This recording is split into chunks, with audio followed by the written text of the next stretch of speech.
Honorable Dr. Mitchell, just turn your light off.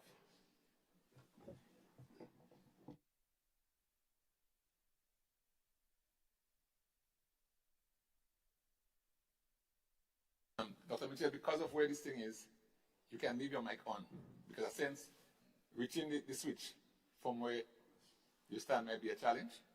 Yes, so you can. You're right. That's okay because of the podium that you have, the podium in front of you. All right. Honorable members, we would not waste any time. Just to say that for today's session, just to remind the Honorable House that it will be a brief session as we try to pay respect to the late Honorable Adrian Mitchell. For the purpose of today's debate, we will have the response from the Leader of the Opposition, Dr. Keith Mitchell. He will be given 2 hours to speak maximum. I indicated to the House in our last sitting that we now have a digital clock at the entry there on the wall. So this will be used to time the speakers. My suggestion to the clerk is that when you are 10 minutes away from your due time, he gives a jingle so that members know I'm 10 minutes away so that they can plan the wrap-up. All right? And that's basically it today. I now invite the Leader of the Opposition, Honorable Dr. Keith Mitchell, to make his contribution. Mr. Speaker, I just want to add that be aware that if I'm interrupted, then that time cannot be part of the closure. I hope I'm not interrupted like by the Minister of Finance, who was giving me his full time. If any interruption took place, it was one of his members who were clapping spontaneously.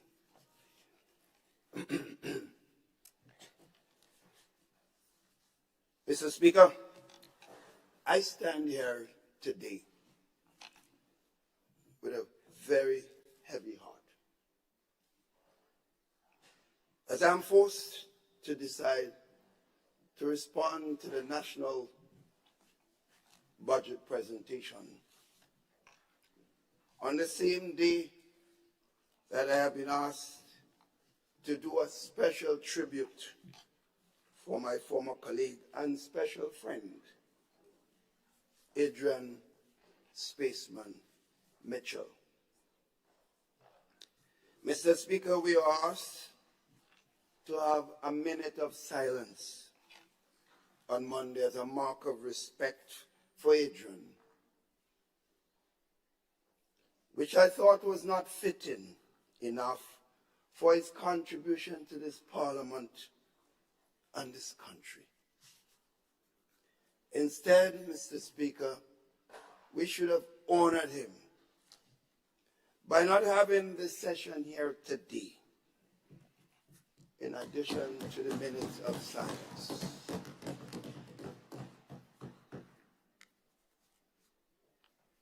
Mr. Speaker, in that sense, therefore,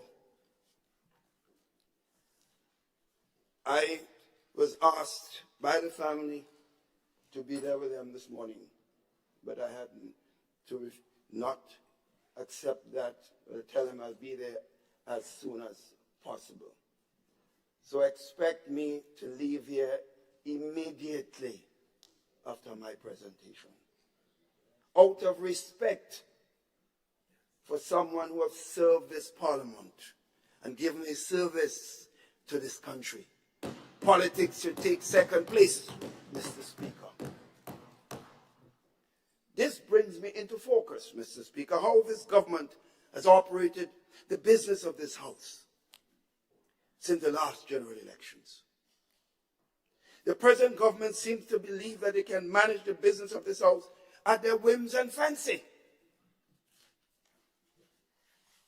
not at the wishes of the people of this beautiful land of ours. A case in point, Mr. Speaker. After receiving the schedule of the House meetings, which included the dates for the Finance Committee and the budget presentation, the members on this side of the House did not object. We weren't consulted, but we did not object.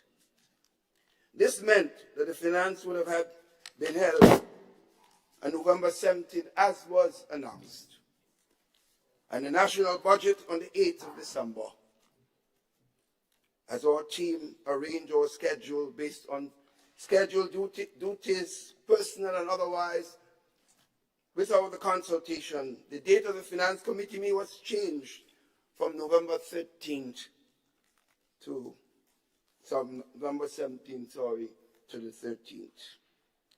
I assume to accommodate ministers of government and whatever purposes that they are at their disposal to do. It was also announced, Mr. Speaker, at a press conference. The benefit of the House of Members were not first given. I received no communication at all as the leader of the opposition, and I asked members, they did not receive any. Mr. Speaker, therefore, whether it is the wasteful spending on travel and other matters, the massive increases in emoluments given to ministers of government, the lack of engagement with trade unions and other social partners, or the signing of documents that impact on the social economic life of the people of this land, the story is still the same. It is the same. I will, in the course of this presentation, Mr. Speaker, demonstrate how this arrogance, the self-interest and ego in government has been the order of the day. The word empathy is absent from those who govern and lead this country, particularly the head of that particular government. Mr. Speaker, this debate on the estimates of expenditure and revenue 2024 is occurring at a critical period in this land of ours. There can be no doubt that the systematic impact of COVID recovery,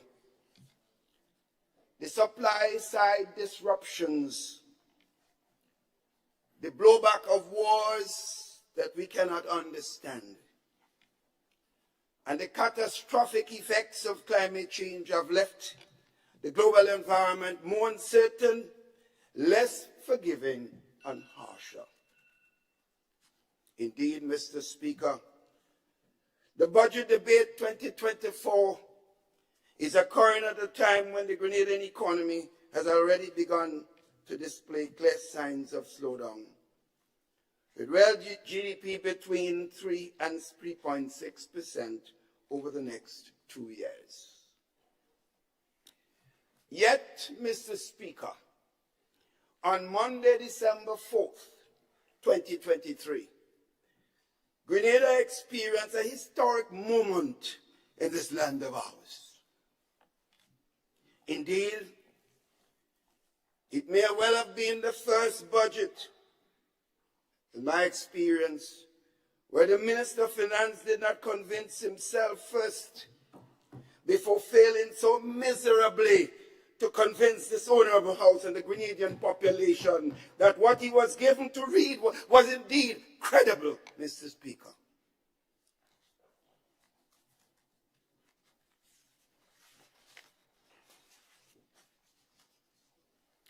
What this House and the population was subjected to on Monday was a disjointed, inarticulate, rambling, confused journal of the NDC first year and a half in government, which focused entirely on the successful programs that the NNP established and initiated, while at the same time attempting to malign the previous NNP government. They did not have the conscience to say it was NNP who did this.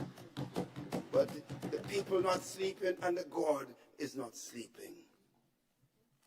Mr. Speaker, we did have a presentation, but there was no budget. In the manner that the parliamentary process in this country have come to anticipate as the father of the house understand over the years. First, this government is first and first. And Mr. Speaker, In that presentation on Monday, every once in a while, the Minister of Finance monologue.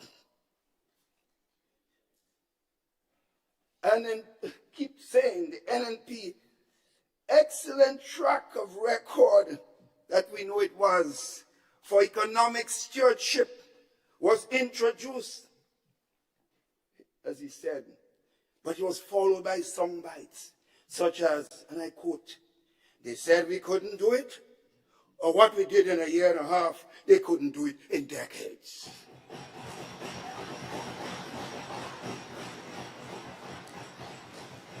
Followed by the minister describing and lauding, don't disturb me, give me a chance, you had your chance.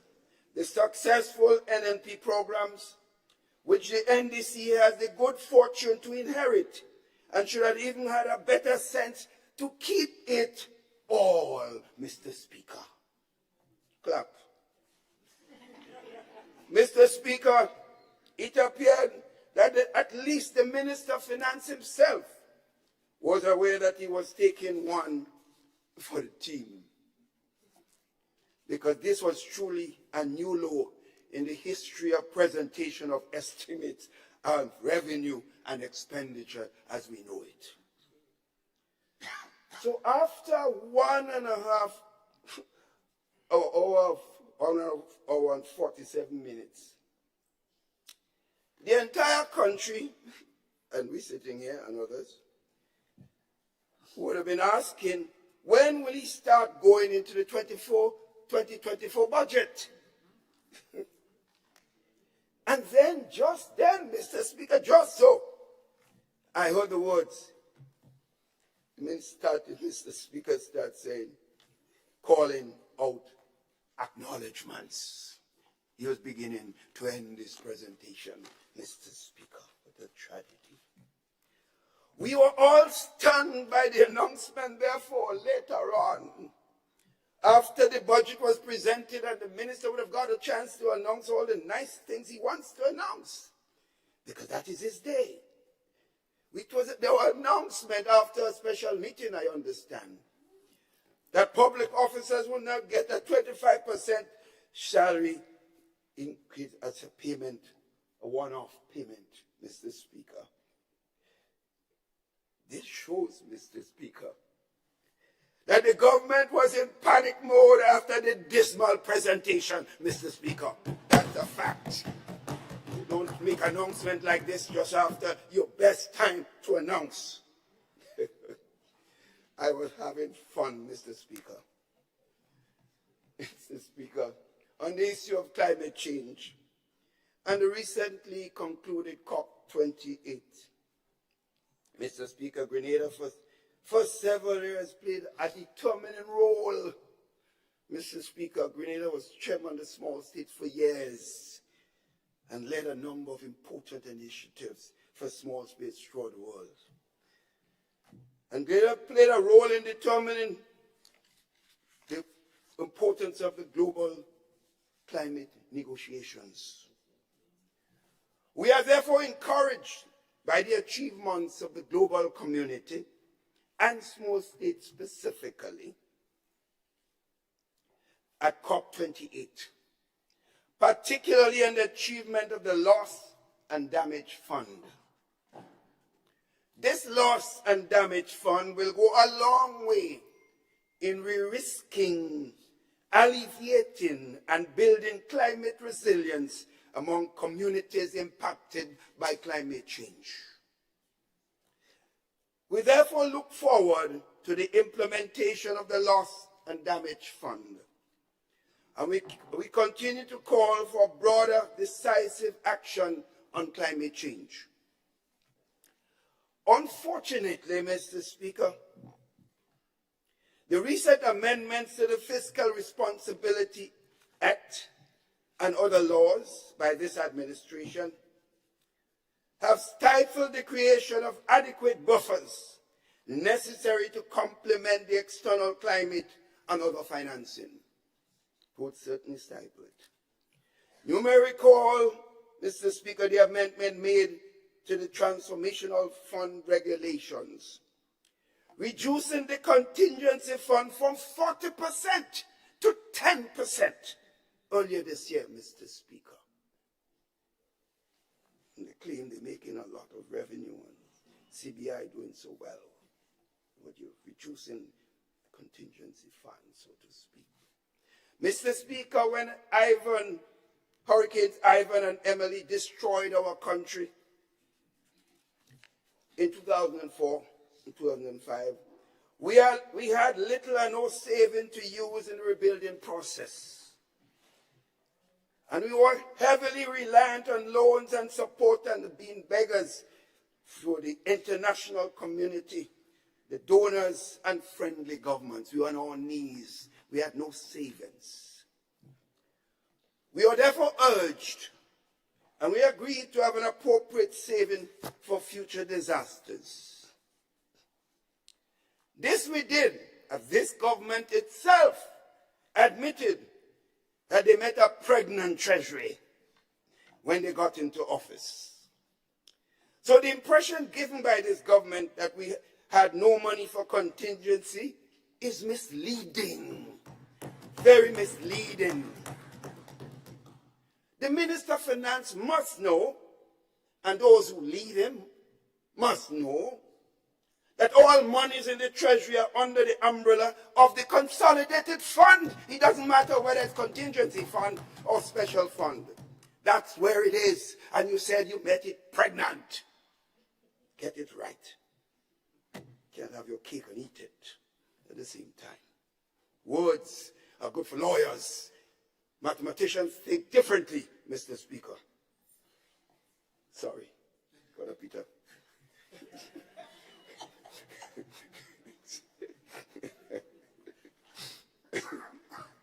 Mr. Speaker, some things slip out sometimes. Mr. Speaker, as we examine the estimates of revenue, let's get back to serious business, Mr. Speaker. As we examine the estimates of revenue and expenditure for 2024, in the context of dynamic changes and developments, some of which were referred to by the government side, and also within the context of the programs and projects initiated by the new National Party's government, we are left with one burning question, Mr. Speaker. Whose interest does this budget seek to advance? That is the question people would ask. Whose interest this budget seeks to advance? Mr. Speaker, I know, and those who want to pretend otherwise, for whatever reasons, let them go do it. But the ground speaks. There is a level of frustration sitting there in the ground among the youth and vulnerable groups in our country today. That's a fact. And that is quite concerning for those who care and those who have empathy, like members on this side of the House. And I can't say none on the other side. But let the heart stick where it fits. Painting the country in black and white with a tinted landscaping for social media likes, throwing up 3D model labeled coming soon. The aircraft coming soon. It's not governing a country, Mr. Speaker. That's not governing a country, Mr. Speaker. PR, pictures, videos. That is what we have to eat, Mr. Speaker. These are the jobs we are getting. The PR, the PR. The failure of this government to solidly roll out any new initiatives is obvious in the debate and implementation of projects that they met in place, some of which they stopped for a long while, thereby affecting jobs. Some of them have not even restarted, like River Road and other places. Mr. Speaker, the youth, the single mothers, the farmers, the market vendors, for example, those who were moved from Queen's Park, the the bus operators and owners, the poor road workers, Mr. Speaker, the most vulnerable group, the working poor and the vulnerable, have been waiting to hear concrete steps towards achieving this so-called transformational agenda. Big words. And after the hodgepodge presentation we had Monday, they too realized, Mr. Speaker, that nothing transformative is being offered for their lives going forward. Words, words, words. In fact, the government's medium-term expenditure objectives now states that the government's transformational agenda will kick into high gear during 2024 to 2026. After almost 2 years, it's now getting to put the gear in place, Mr. Speaker. The gearbox was stuck, Mr. Speaker. It's now going to 2024. So when 2024 comes, they say you're going to get up 2025, 2027. Think it's so? Fool people. Think you can fool people? There is little or no new initiative being advanced in the forward estimate of the government presented. No new initiatives that we can say realistically will come into effect in this period. Because what couple new two ones I saw, that ain't going anywhere for a while, Mr. Speaker. Mr. Speaker, therefore, we await this elusive agenda of transformation. And while we await this, the World Food Programme recent statistics highlight that food insecurity is a growing challenge for our people, and that the situation has deteriorated over the past year. Mr. Speaker, it is hard not to notice that even as food inflation is at a high, agricultural production, Mr. Speaker, particularly non-traditional agriculture, is at its lowest. Mr. Speaker, I am clear that the agricultural sector is certainly broken. It is broken, Mr. Speaker. And I'm not saying it is broken just so now. This is a problem that we have to come to terms with. Indeed, I must say also that it has never been so bad, Mr. Speaker. Farmers are disillusioned. They are bawling out for mercy. But if you're talking to someone or persons that who have no empathy, cannot feel the pain, who's thinking politics, scoring and scoring, then farmers, nothing new will come, because they can't change who they are. Their DNA is already set, Mr. Speaker. Mr. Speaker, Grenadians cannot receive basic medicines at the hospital. And the low morale of staff is obvious. And I'm not saying it was ever perfect. I'm not saying it was so great on the NNP. Don't ever get me wrong. Because one thing I do is always admit my mistakes. Well, you could laugh. Laugh when people are suffering. Laugh when they have no medication. You can laugh. It's a joke. Yes, it's a joke. I feel that pain, Mr. Speaker. You can laugh. While the people hurt, laugh. Ask the nurses, ask the orderlies, the doctors, the cooks, the security guards, and other ancillary staff at the medical facility. Sometimes when you feel a pain, you laugh, you don't even know what you're laughing. You know, Mr. Speaker. Our country's reputation, Mr. Speaker, for peace and tranquility, and our low crime status are major sources of competitive strength in the areas of private education and tourism and development as a whole. Mr. Speaker, gun-related crime and violence, in fact, all crimes and violence are also a major threat to the peace and security of all our people.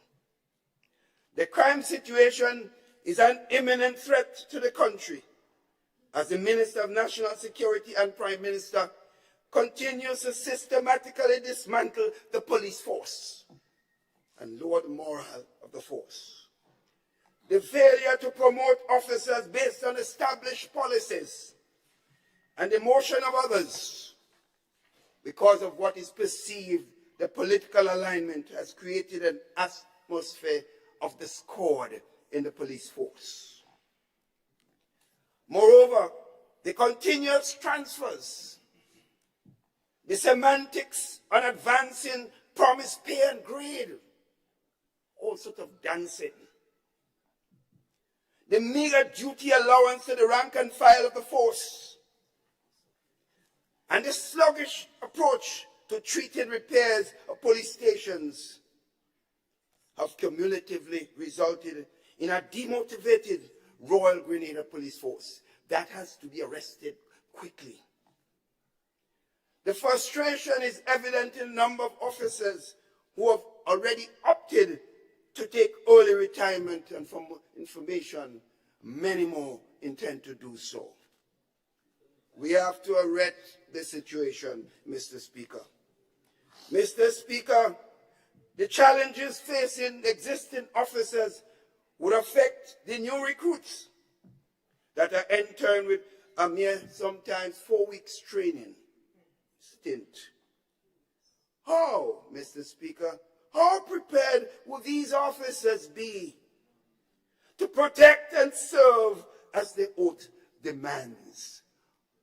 So if they do not come up to what we believe in, then we run our mouths, when in fact we did not give them the necessary tools to do so. 4 weeks training in some cases.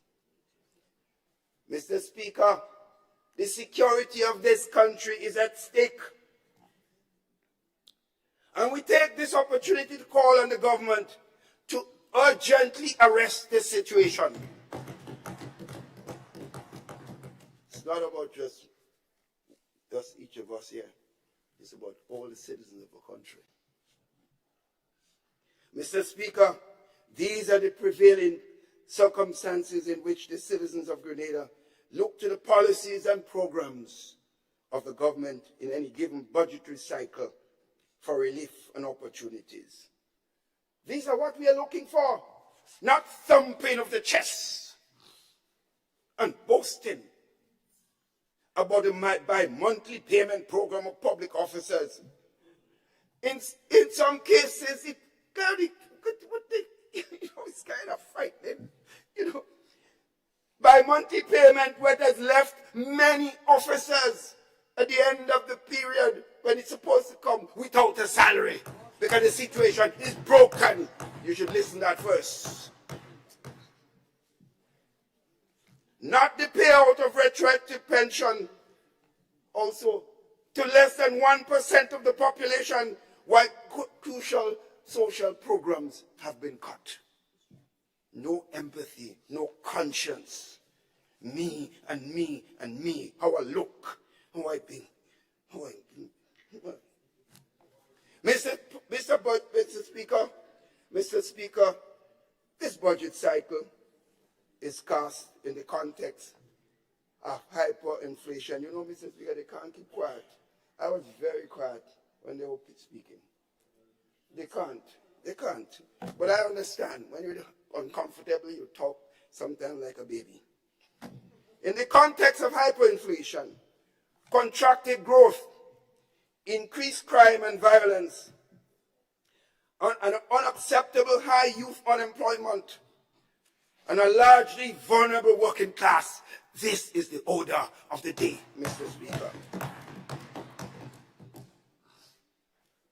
The budget read on Monday presents no response to the vulnerable segments of the population, to the runaway inflation which averages 8.7% for food, but exceeds 15% on some food products. Indeed, Mr. Speaker, after the reading of the budget, the growing segment of the population that comprises the working poor now knows for sure that none of the harsh conditions that afflict their lives will be transformed for the better. They know that. It is therefore necessary, Mr. Speaker, to evaluate the extent to which the revenues that are expected to be generated are allocated to the areas that are affecting the people of this country. I will so do. Mr. Speaker, I want to speak directly to the revenue performance now, which is touted as a significant achievement by this government. Mr. Speaker, you know when I see numbers, it turns me on. With an increase in the price of the item of 8.7%, the average inflation cited by the government itself for food, the government will collect roughly, a 10% increase in customs revenue. Now, a couple of things validate this analysis. First, emerging out of the pandemic, consumption patterns would have already been adjusted. What that means, Mr. Speaker, is the price increases will increase tax revenue, although consumption could have dropped, Mr. Speaker. As such, inflation is what accounts for a significant part of the increase in revenue collections. That is an appropriate conclusion, a deduction. So yes, Mr. Speaker, revenues are up. We see the numbers. On domestic taxes, Mr. Speaker, the government reintroduced VAT on electricity, knowing the pain that already existed. It reintroduced the petrol tax on gas and petroleum products. It placed a 15% VAT on sugar and sugar drinks. All products that you know the poorest of the poor use. That is the point I'm making, you know. The poorest of the poor use this, but didn't enter the minds or the feelings of the heart. The so-called heart, the heart. It didn't enter that heart. That heart is a painful heart. Yes, excise taxes, I'm talking about increasing revenues. I don't want to lose the trend. Excise taxes on alcohol.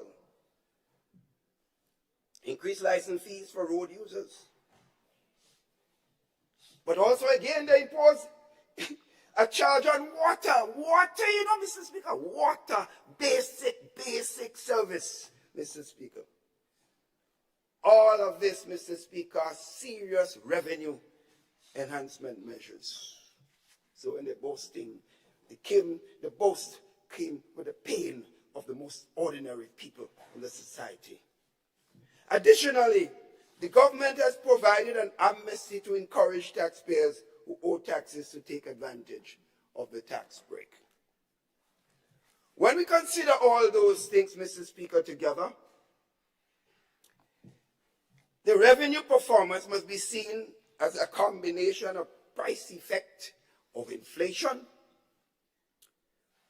the imposition of taxes on the people, in particular the poorest of the poor in this country, and also of past as well as 2023 performance of the economy. The buoyant revenue performance, therefore, Mr. Speaker, has masked the underperformance of the economy. That is because of the management of the economy. So, Mr. Speaker, this is while we are broadly of support of most of the conclusions of the IMF staff report, Mr. Speaker, staff, because I did work for the IMF in my early days in Washington. So I know how they behave, how they think. I have a good idea. We found the staff report, although we say we basically agreed with any of the statements, but we found it uncharacteristically hollow. Note I didn't use the word shallow. It was just not as piercing as we have come to expect an IMF report. But that is not surprising, Mr. Speaker, because the staff report came out of staff members from the IMF meeting with the government side alone. Bear in mind, and that is significant, they did not get any independent view. So what they write is based on what they receive. As such, therefore, Mr. Speaker, we look forward to Article 4 consultation of the fund that is called for the second quarter of 2024, where they would engage with all stakeholders, with government, with trade unions, with business sector, with the NGOs and the official opposition. That is the Article 4 consultation. And that report, Mr. Speaker, afterwards will tell us the real picture, Mr. Speaker. Mr. Speaker, notwithstanding the excess revenues earned and projected to be earned by this government, the areas of increased allocation or distribution of the same, it demonstrates, Mr. Speaker, apparent lack of sensitivity of policies and programs that would generate jobs for the average Grenadians. And that is fueled by self-interest, Mr. Speaker. No empathy, no feelings. That heart. Mr. Speaker, projections for 2024 relative to what was spent in 2023 reflect an increase in capital and recurrent expenditure by, listen to numbers, Mr. Speaker, by 7% and 32% respectively. In normal trends, Mr. Speaker, you expect to see a low increase in recurrent expenditure and a high increase in capital expenditure, Mr. Speaker. The complete reverse, because through the capital, you see a lot of things for yourself and the country. Mr. Speaker, a mere 7% increase in expenditure on capital projects for 2024 speaks to the economic growth prospects of this country. Everything is correlated.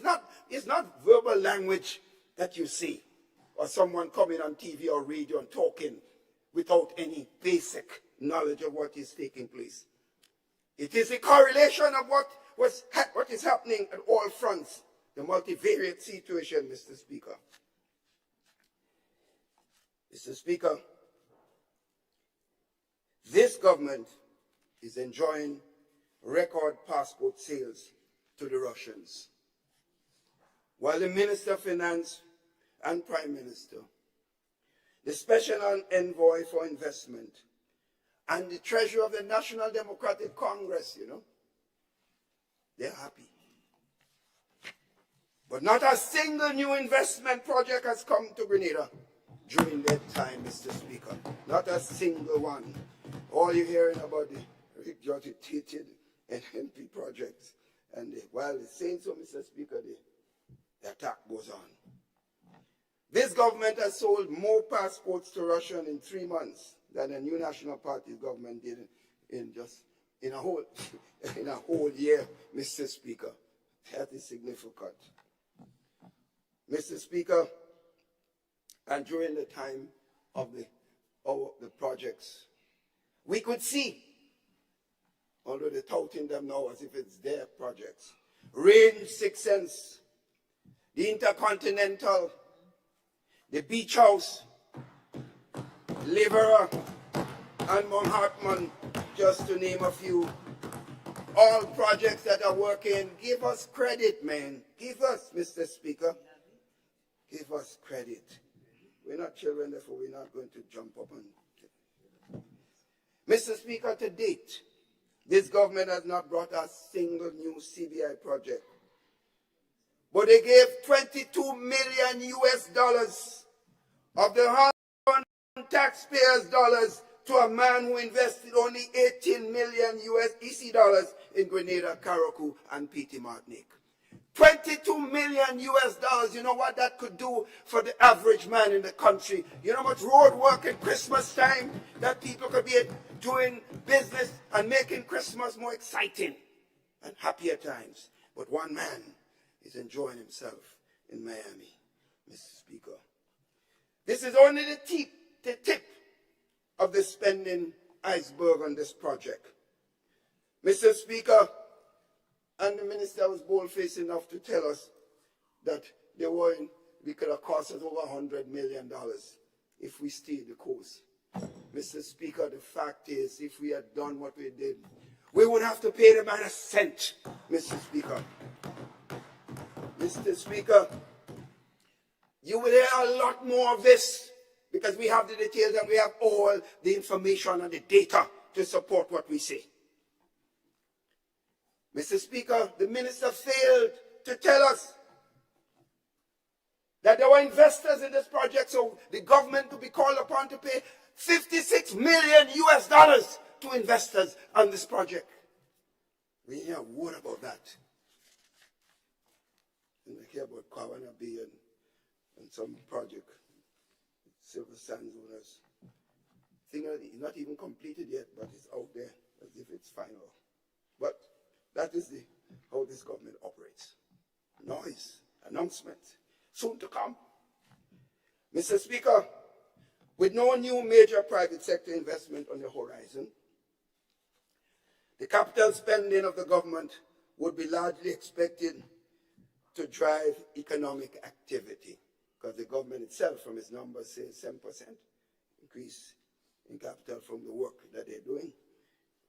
When you compare the expenditure, only 7%. So most of the activity has to come from the capital project. Most of them are NNP. Give NNP the praise.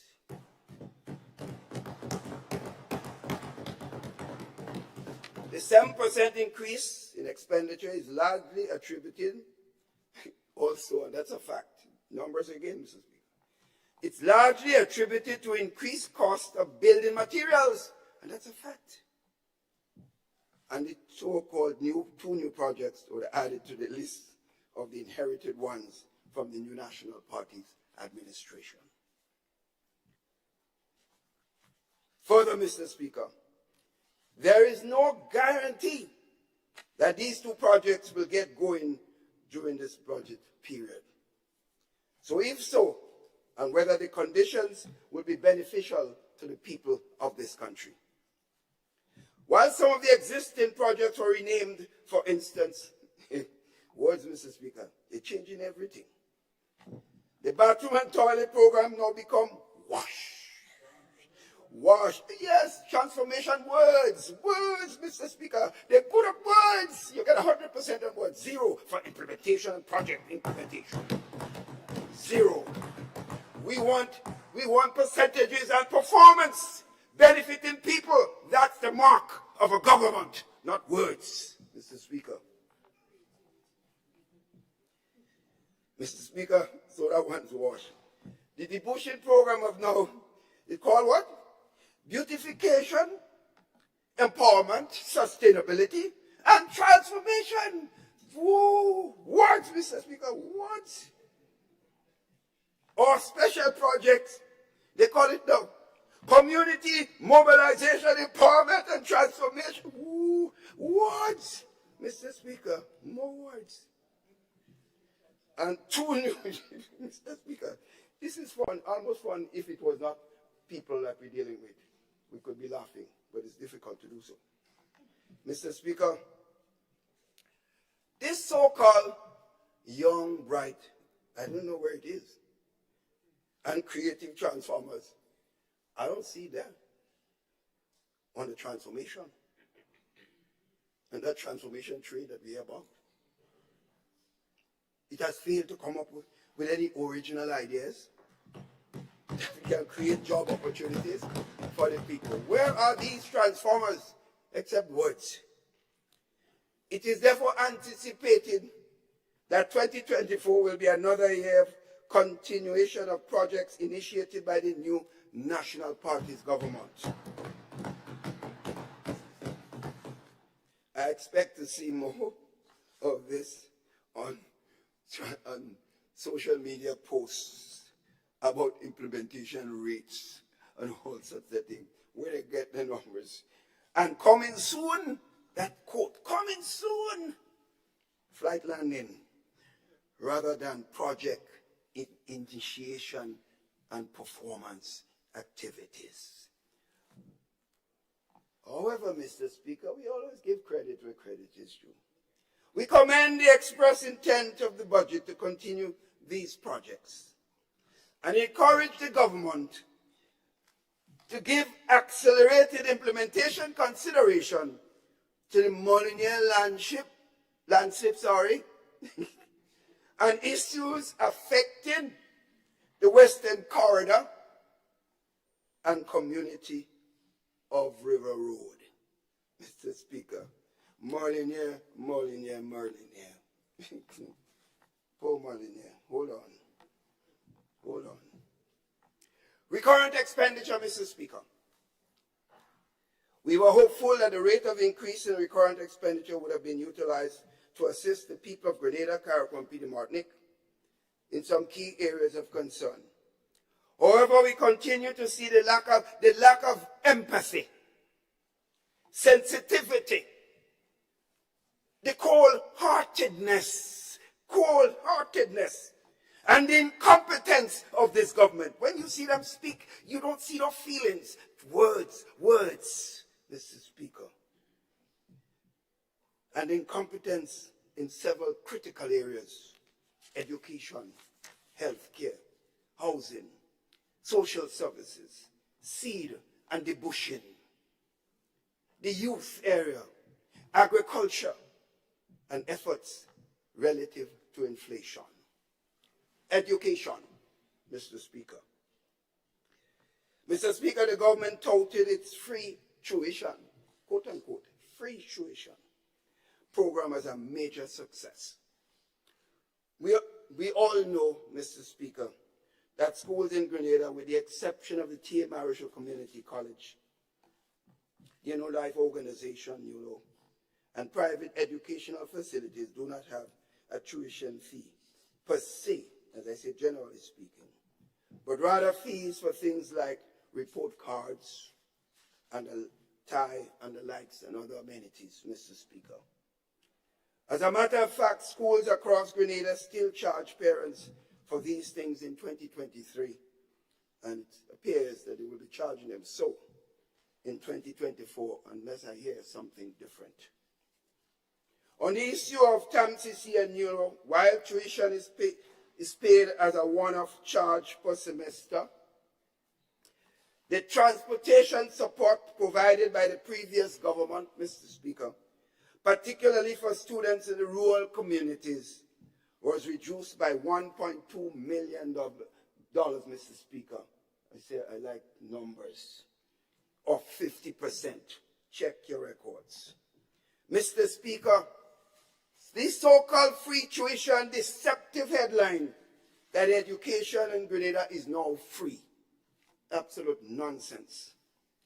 While we have children who are unable to access the same because it's a facade. Students from the rural community, Mr. Speaker, attending St. George's University, Mr. Speaker, were also assisted by this program that we had. Moreover, there was a cut in the allocation for the e-books program in the schools. That is in the budget. Mr. Speaker, one would think that a government that wears the term transformation as a running theme in every word that they utter. As I say, they're good at words only. Would have embraced the e-book program, but instead there is a 5.5 $5.5 million reduction in the support provided for that program by the former New National Party's government. Check the numbers. It takes a special level of insensitivity, Mr. Speaker, in a period of hyperinflation to reduce the needed support in this area, as without the tools to facilitate students' learning, then to me, therefore, this so-called tuition support is useless. Mr. Speaker, I was on record, Mr. Speaker, as standing firm when the last government, NDC government in 2008, announced that it was giving free tuition to all and sundry, and they removed the transportation cost and other basic amenities and support that we gave to the vulnerable and the poor, which the other side don't like to hear me use the word poor. Mr. Speaker, I stood up then, and even some members of my own party did not agree because they felt that people would be turning against us for this. But sometimes in leadership, you have to speak your conscience, even at the expense, Mr. Speaker, of the loss of some votes. I said, the country does not have a wash of money. And if we were able to have a lot of money, excess, and we could give everybody free tuition, I say, let's do it. But under the prevailing condition, I said, those who can afford to pay must pay. And use that money to provide additional help to the poor and vulnerable for transportation and other amenities. These were my words. And this again is the same stand that I take. Those of us in a position like your son, I'm doing well, are you doing well? I can pay for him. Let me pay. Let you pay. Government should not pay for us if it doesn't have. If it has, I said, if it has a lot of money, then fine. Mr. Speaker, the reduction in transportation allowance and book support just to create to highlight free tuition for all. It hinders students from lesser means from accessing an education. This in turn widens the margin between the vulnerable families and those who can afford it. Those who know it, like me and others, how it felt going to school and not having basic things at Presentation College, not be able to go to the talk shop to buy a sugar cake. I know how it felt when I watched others drinking and eating, and I could not buy anything. I would assume all members on this side would have passed through this. And I can only assume all members on the other side, but some of them do not behave as if they passed through difficult times because they hate to the word poor. While we are concerned, Mr. Speaker, we are not surprised because we saw the same lack of sensitivity to the poor and vulnerable people by the policy decisions of the NDC government in 2008. So they are taking a pattern, Mr. Speaker. Their policies have always supported the concept of taking from the less fortunate and giving to those who can help themselves. That has been the mantra. So, Mr. Speaker, while we boast of increased revenues, the failure to use those revenues in key areas of education to benefit the people of Grenada who need it most is extremely unfortunate. Healthcare, Mr. Speaker. Mr. Speaker, the Prime Minister and then Minister of Finance, when he delivered the 2023 budget speech, labeled the healthcare budget of 2023 as the biggest budget in the history of Grenada. Numbers. In fact, healthcare was considered by him, and I wouldn't fault him for saying so, the number one priority of the government and a critical aspect of its transformational agenda. These were almost quotes. With the highest allocation in the history of this country, It is therefore baffling, Mr. Speaker, that the estimates reflect an unspent amount of $27 million, Mr. Speaker. That's the government. Big numbers in the block. You put a big number in the block, and then you boast it in the budget. The numbers mean nothing if it does not go to the heart of meeting the aspirations and wills of the people of this country, particularly those on the ground, Mr. Speaker.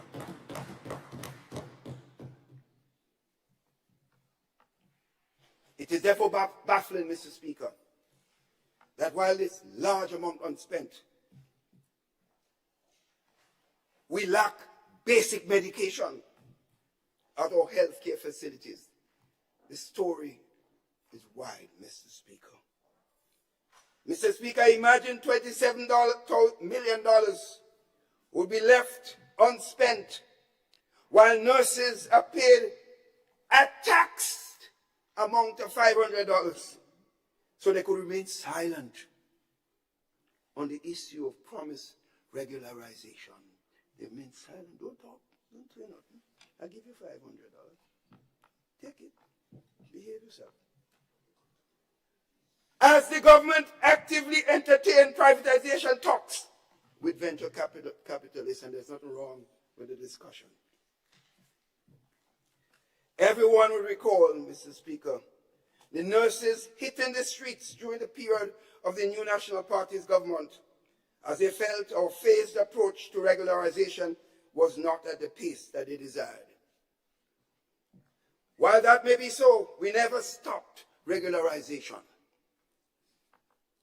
Mr. Speaker, the option for privatization of the healthcare was proposed to the new National Party's administration, and discussion was ongoing. However, one of the base concerns was the cost of services to the people under such an arrangement. We have to be satisfied with health care being a public good. That was of paramount concern to us, Mr. Speaker, and I could only assume that it will be a paramount concern to the government. But I watch. Moreover, the implications for workers and the costs associated with the same were also worrying, Mr. Speaker.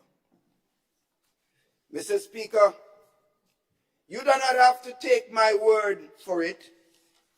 Just ask the leadership of the Public Workers Union, trade union, who exposed the notion of privatization of the healthcare system and it concerns, not necessarily against, but concerns.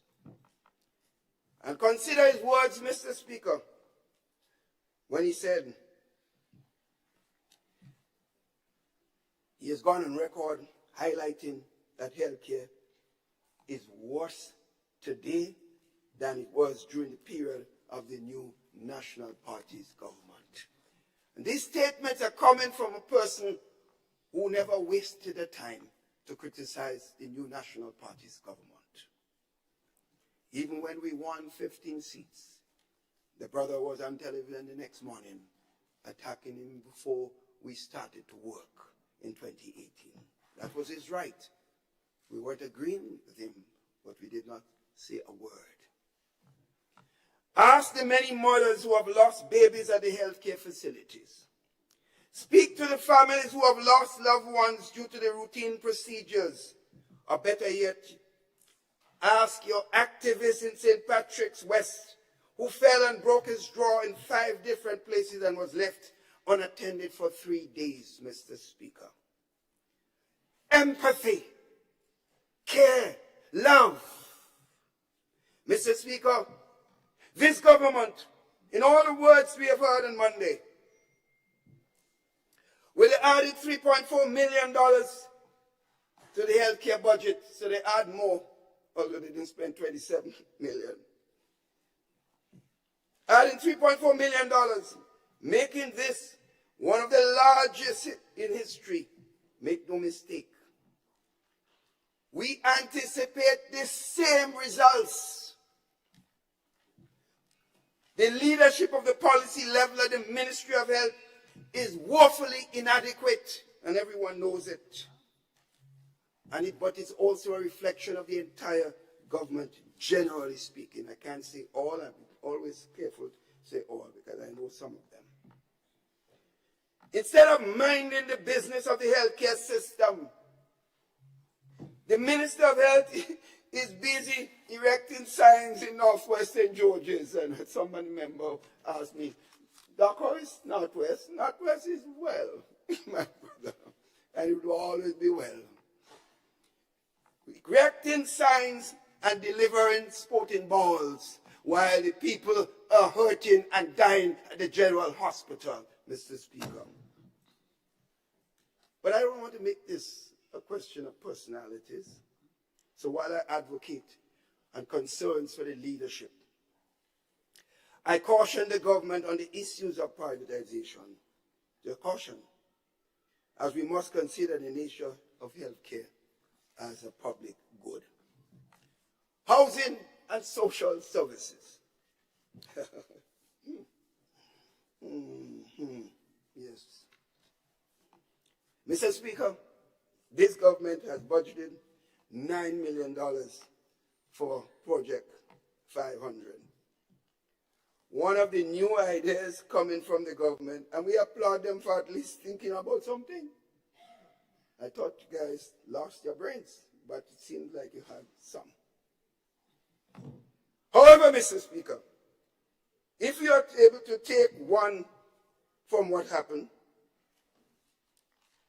if you could take a cue from what has happened, Mr. Speaker, with the free housing units donated by the People's Republic of China, and the utterances of the Prime Minister in one of his many galas. Fet. It is well recorded that these houses are not intended for the low and no income people. You tell him go to a bank, no income, forget it.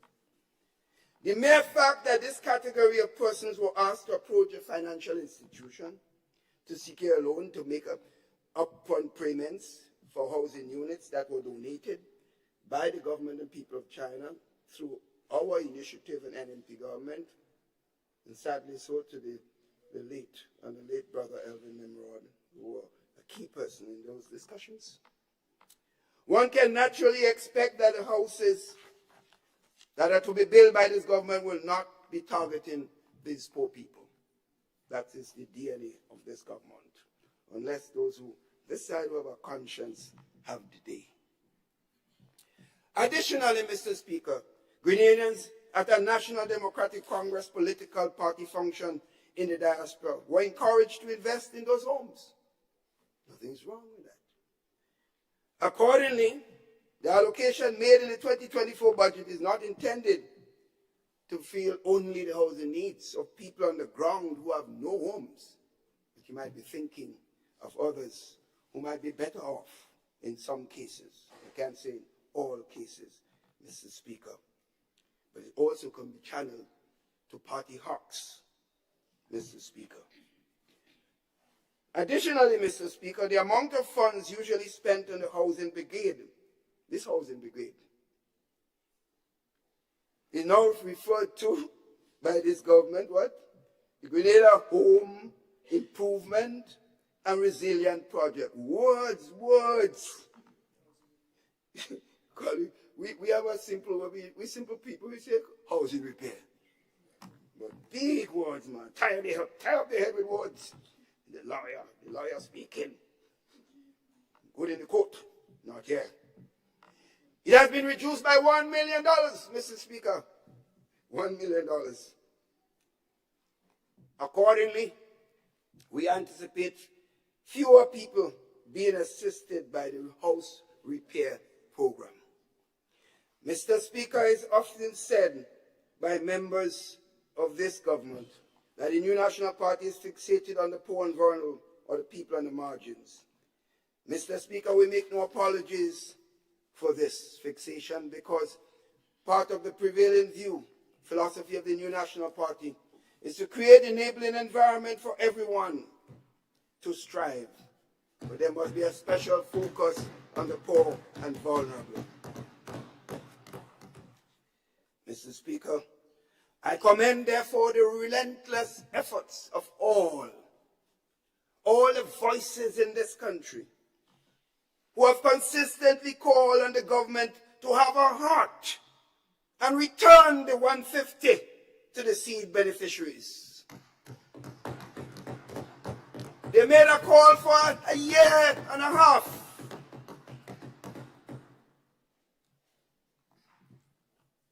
The government has now, after a year and a half, have made a payment that increased this year, 200. And they want people to be happy, to applaud, after suffering the people and taking bread from their mouths for 18 months. You're now saying, be happy, Daddy is here. Papa is here, the Jefe is here, with a top-up of only $50. Over inflation and other periods, and the strain and stress and medical problems could have been created with the loss of this 150. What is $200, Mr. Speaker? Give them the 650 that you said in opposition was the real number. And I would say you should add even more as a top-up. Empathy, the heart. Mr. Speaker, on the meeting office in 2022, listen to this, Mr. Speaker, numbers again. There were 7,107 beneficiaries on the seed list. Given the inflationary pressures that were prevailing, the new National Artists Administration increased the seed by $150 for every household. This policy, they call it tokenism and electioneering. That's what they say. This portion brought the seed cost to the state for the total of $26.6 million. Just listen to the numbers, Mr. Speaker, in 2022. This decision was taken as a cushion and buffer to inflation, food inflation, which remains relatively high. During this year, Mr. Speaker, the Minister for Social Development and Leader of Government Business advised the nation that they have added to the seed beneficiary list. Just listen to the numbers, Mr. Speaker. As a matter of fact, in response to the question posed by myself, the minister informed that there were 7,373 beneficiaries as of April 18, 2023. Numbers don't lie. Words may lie sometimes, but not numbers. That means with an increase of 271 beneficiaries, the seed budget remains $5.6 million less than what was spent during policy position of the new National Party's government. What kind of mathematics is this, Mr. Speaker? When it was 7,107, we spent $26.6 million. You're now bringing it back to that number. You have 7,373 persons, but you know, it's over $5.6 million less. Who fooling who? You have people on the side that can decipher the numbers. Come better, Mr. Speaker. But there is no empathy in the belief. Words. People can drink all words. Mr. Speaker, if we can spend close to $15 million, 7.5 last year and 7 again this year on celebration. And celebration, you're fat. A good portion of it is on fat. Don't tell me otherwise. You can come up with all kinds of gimmicks, but can't fool people. Why can't we help these people to cushion the effects of inflation if we could spend all that money on independence celebration? They would prefer to see it spent on themselves, a good portion, not all, because we must celebrate independence. Why would we cut the support given to the marginalized children and the chronically ill persons who make up 74% of the persons on the seed program at a time when we are collecting, and they say they're collecting more revenue? Mr. Speaker, this is an orchestrated attack on the marginalized people. I did say so on the first budget, but I was not listened to. More people listening today because they can feel what I said is coming to pass. So I call on the government and particularly the Prime Minister who knew all what the World Bank said prior to the elections, to provide a minimum of $650 to the seed beneficiaries.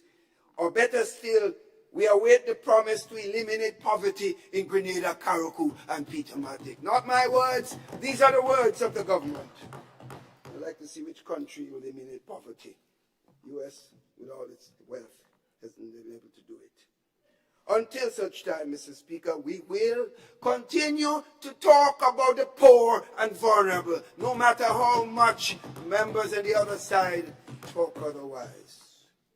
Mr. Speaker, our NP government has over the years implemented a large debushing program to aid persons without a steady income or permanent jobs, Mr. Speaker. For example, during the Christmas season, sometimes we saw over 6,000 people throughout the length and breadth of the country. Some used to call it like we're wasting money, Mr. Speaker. But you know, Mr. Speaker, you could have seen the circulation of the money all over the country. The vendors in the streets, the farmers, the shopkeepers, the tailors, the hairdressers, all of them, my friends, all of them, you see the money's being spent. People that make large sums of money, generally speaking, don't spend those monies here in the country. There was a complete cutting of this program with $6.7 million cut. This government simply does not care, Mr. Speaker. There is no empathy, and I can qualify my statement. I'd say some of them. I'd say most of them, sorry. Mr. Speaker, the new National Party administration, during its period of service, has engaged in at least 6 alternative youth programs in addition to the MANI program. These include Youth Biz, Project Fly, Aspire, Reach, Youth in Agriculture, Empower, and Empower. This project carried a combined portfolio of $57.5 million, Mr. Speaker. And it was from persons, youths in entrepreneurship, to youths who are incarcerated. We did not attempt to leave out any one whatsoever, Mr. Speaker. Mr. Speaker, today the government that boasts about having a youthful team, we decide, no, Mr. Speaker, old man could speak so. The government that boasts about having a youthful team has done the least to support the youths of this country, Mr. Speaker. The only youth programs entered in the budget for youth are the MANI and the Empower program, with a budget of $41 million, $17.5 million cut in cumulative youth spending. That's the government that loves young people. Notwithstanding this, the inability of the government to come up with innovative programs, transformation word, that engage the youths. They have not added any new persons to the MANI, systematically sending home some, and some cases reducing some by $300. The paycheck is on some of our hands, Mr. Speaker. And you cut the Empower program, this Empower budget by $2.5 million. Mr. Speaker, what has happened to nothing in the budget to the hundreds of children that now graduated? That is what the MANI program was, a continuous program where batches will come in. Not a word about the new batches, not a word, Mr. Speaker. Mr. Speaker, the nation will recall that the new Prime Minister referred to the 22 budget in the New National Party as one of tokenism. The attempt, he says, to pacify the Yemanis, just like what they're doing now. Every time you hear an increase, $500. Just check it. They have a number, like a stock. It doesn't matter what the prevailing variables are. Give them 500.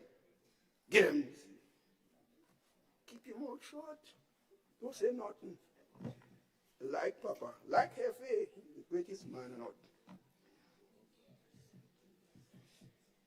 Mr. Speaker, he says, Mr. Speaker, this is so interesting. This $500,000, it's like it's going to attract tax. And it's subjected to the NIS and cannot be used to compensate for the promise of permanent employment. That was a promise. Mr. Speaker, and with the stroke of a pen, pension and gratuity will come. The pen have a stroke. This $500, Mr. Speaker, is a mere token. The word token came from the other side. I can use it now. It's token to silence people and window dress the real issue that this government is still reimagining the Imani program and is unable to fulfill the promise made by the Prime Minister to make them permanent in 12 months after assuming office. Mr. Speaker, while this government appears to have an obsession with $500, I don't know where they get this 500 thing from.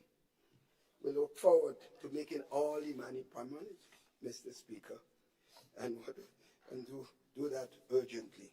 Agriculture.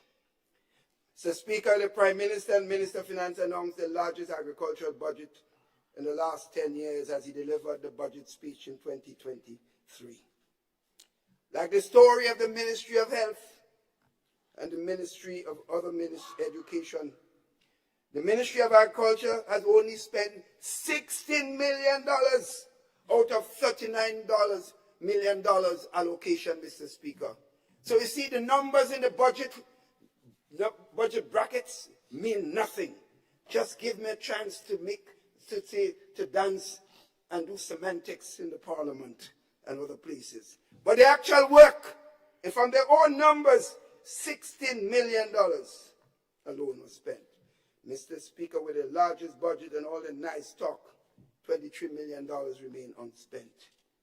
Notwithstanding the poor performance of the sector in 2023, there was a near $10 million increase in allocation for 2024, largely driven by the reinstatement of the Youth in Agriculture program that was cut in 2023 budget cycle, and the increased allocation for climate resilience agriculture, for integration landscape management program. All programs, Mr. Speaker, were initiated by the new National Party's administration. While we commend the government for the continuation of these projects, we note with concerns the cuts in the Food Security Enhancement Project, the Exportation of Agricultural Products Program, and interestingly the development of cannabis or marijuana industry projects by $6.5 million, Mr. Speaker. Mr. Speaker, ironically, only last weekend we saw a picture circulating with our dear Prime Minister on social media, posing with marijuana, signaling the intent, I assume, to legalize the use of the plant. The extent to which his actions were within the ambit of the laws of Grenada, and that's not for me to conclude on, or can be considered irresponsible, to say to the extent, I would leave it to you, the people, to judge. However, I will say that the picture and the posting of the same was another attempt to deceive the people of Grenada, as the budget of the Cannabis Commission was reduced by 40%, Mr. Speaker. We're dealing with numbers, gimmicks. Mr. Speaker, it's unfortunate that food security and supporting the exportation of agricultural products in particular is not a priority for this government. This has implications for the balance of trade, as a reduced allocation in both areas suggests. Mr. Speaker, while we remain concerned about the reduced investment in critical areas, we are more disturbed by the fact that the ministry, with at least 3 advisors, 60% of the funds allocated remains unspent. So what are they doing, I ask? Mr. Speaker, the easing of inflationary pressures, this is an important one. Mr. Speaker, the government has made no serious efforts to utilize some of the resources to ease the food and inflation of the people of this country. Instead, What we have seen is a tax policy position that has resulted in a further burden on the average Grenadian. The removal of the cap on fuel has allowed gas and diesel to be nearly $17 today, Mr. Speaker. These are facts. They took off the cap. The introduction of additional $50 in the license fees across all vehicle types. It has implications for the taximen, bus operators, and owners. We are still grappling with the unmanaged cost of fuel at the pumps. This is likely to have direct implication on bus and taxi fares in 2024. The reinstatement of VAT, environmental levy, and the removal of 25% discount on non-fuel charge on electricity has contributed to increased costs of electricity to 96% of households in Grenada. Mr. Speaker, people are coming every day and showing me the electricity bill. They don't know what has happened, what is going on. Well, I tell them, if you see mine, but forget me. The imposition of VAT on sugar has affected the poor people that were around selling the sugar cake and other little things, confectionaries. This has affected these ordinary people. And an additional charge on water has negatively affected all of those persons and the farmers and manufacturers who utilize large amounts of water. Mr. Speaker, inflation is one of the single most pressing issues affecting Grenadians. We all understand it. While workers in the public sector settle for 13% over the next 3 years, the real wage of those workers, when considering inflation and increases in NIS, is less than now what it was with the 12% the New National Party gave for the last cycle. That is a fact from the numbers, Mr. Speaker. The government has done nothing to cushion the effects of the cost on working people. The fact that the government advised the regurgitated 20 items that were VAT exempt last year would be placed now on price control suggests that the policy did not work. What is even worse, Mr. Speaker, is that the minister indicated in his announcement that the wholesale and retail markups will be determined after consultations with the industry stakeholders. Words, words. Mr. Speaker, we are in December 2023. This is supposed to take effect at the beginning of the budget in January 2024. And the government has not done any consultation yet. This is Christmas time. I hope you say you're going to do it, or it will be seen as another gimmick. Mr. Speaker, it is without a doubt that the working class purchasing power was more during the reigns of the previous government than it is today. These are just fundamental facts. Mr. Speaker, I now move to self-interest of this government. Mr. Speaker, while the government failed to address some key areas of concern affecting the Grenadian people in this budget cycle, they did not fail to address the needs for themselves, Mr. Speaker. Having recognized the key areas of deficiencies in the pillars of transformation, it is important to evaluate the areas where the increased recurrent funds were allocated for spending and that it was self-serving. Notwithstanding a 31% increased allocation for pension and debt, which are mandatory expenses, it is evident that the government have prioritized most of the increased spending and party loyalists and themselves, Mr. Speaker.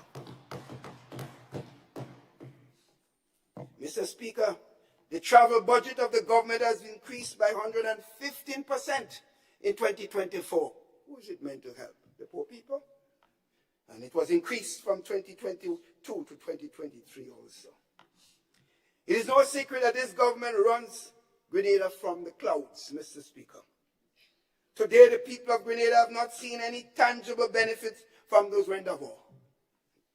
With an increase in the travel budget for 24, we can only hope that Grenada will benefit beyond the pictures, the videos, the sound bites, the social media pieces cut off, Instagram, and all this, Mr. Speaker. And also, statements on GIS which has become almost a political party station government, Mr. Speaker. I see things on GIS I never saw before. Mr. Speaker, the budgetary allocation for the Ministry of National Security, Home Affairs and Public Administration Information moved from 4 million to 37. A $33 million increase, 825% increase, 825%. This increase is largely attributed to a $27 million allocation for the provision of security contracts to companies of which we can assume are aligned with the National Democratic Congress, since a lot of the hard-working people who were not perceived to be aligned when they came in, they did not renew their contracts. Mr. Speaker, the value of these contracts shows the budget has increased that portion by 41%. Mr. Speaker, I am concerned, and I make a special appeal, therefore, to the people of Grenada to pay particular attention to this development. Mr. Speaker, another act of the government helping themselves at the expense of the state is a deceptive approach taken by this government to increase their own incomes. Note I didn't say salary, incomes. Mr. Speaker, let me make it clear. I register my comments not just as a voice in the political arena, but as a fellow citizen deeply concerned about the direction our beloved nation is taking. As someone who believes in fair and equitable treatment, I am not opposed to parliamentarians receiving a salary or income increase. Make it clear. I have been on record of saying this. But, Mr. Speaker, members of the NNP government and this team can testify whenever this discussion came up, timing, independence of the process, and the amounts were always key points of concern. As a matter of fact,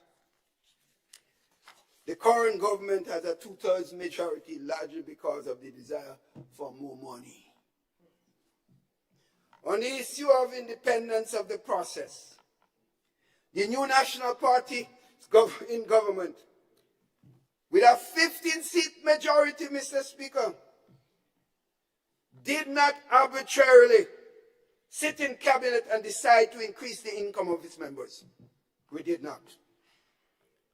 We commissioned an independent committee in 2018 to review the salaries of parliamentarians and ministers. And we did so in the 90s when there was the same decision to increase. We did not sit there and appoint ourselves to do what we think and give ourselves what we think we should get. The established committee was made up of sector experts, some of whom are well-known sympathizers of the National Democratic Congress. I don't think there was anyone in that committee, it can be checked, who were known to be a sympathizer of the new National Party.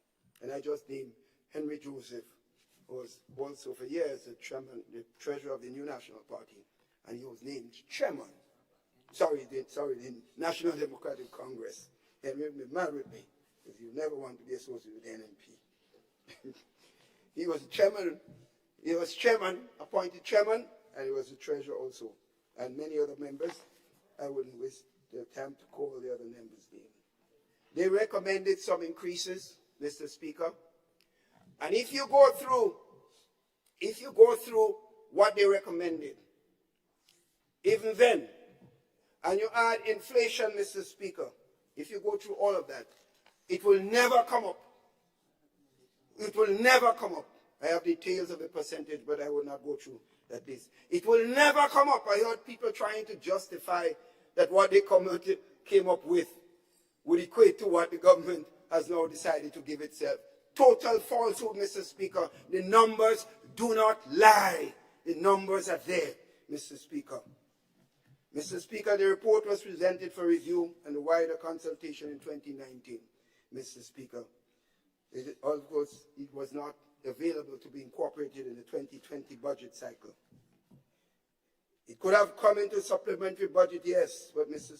Speaker, COVID-19 struck, and the emphasis was not doing things for self, the perception of the population.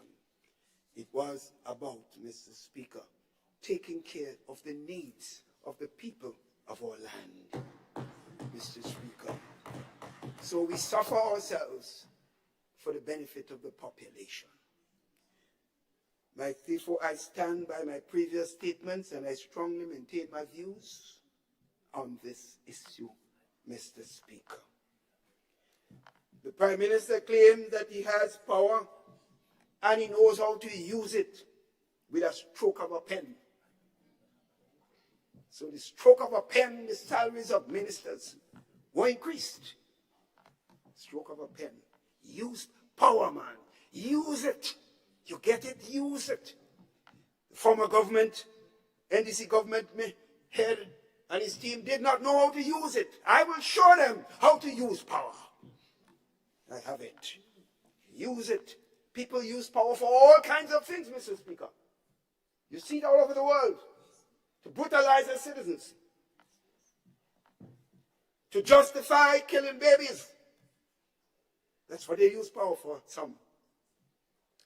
They use power to hurt people, to victimize people, to destroy people's career. It happens all over the world. Power. You must know how to use power.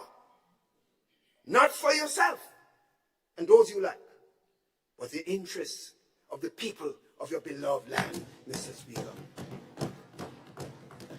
Mr. Speaker, this government has deceptively increased its income and sought the House Committee of Parliament. And they try to use the House Committee irresponsibly, Mr. Speaker. Don't try that. Don't try it. You will be called out. Remember who's on this side. The whole team. Mr. Speaker,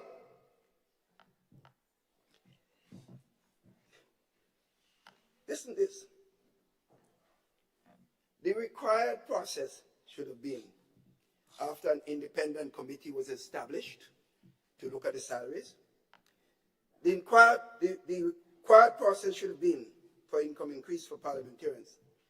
That is to form part of the budget. It should first come to the budget committee after the independent committee made its recommendation for ratification, and then to the finance committee meeting for ultimate approval when the budget is sent therefore to the House. That's the process. The income increases, Mr. Speaker, were in the estimate of expenditure that went to the Finance Committee on November 13, 2022, before the House Committee met. Don't try that. After it was already decided by the Finance Committee, what game, Mr. Speaker, is this members playing? Use the House Committee. And every announcement, Mr. Speaker, gets to. And members, Caris Modest, Cohen, and Eminent Pair were members of that committee. That committee's decision was null and void because the Finance Committee already made its decision.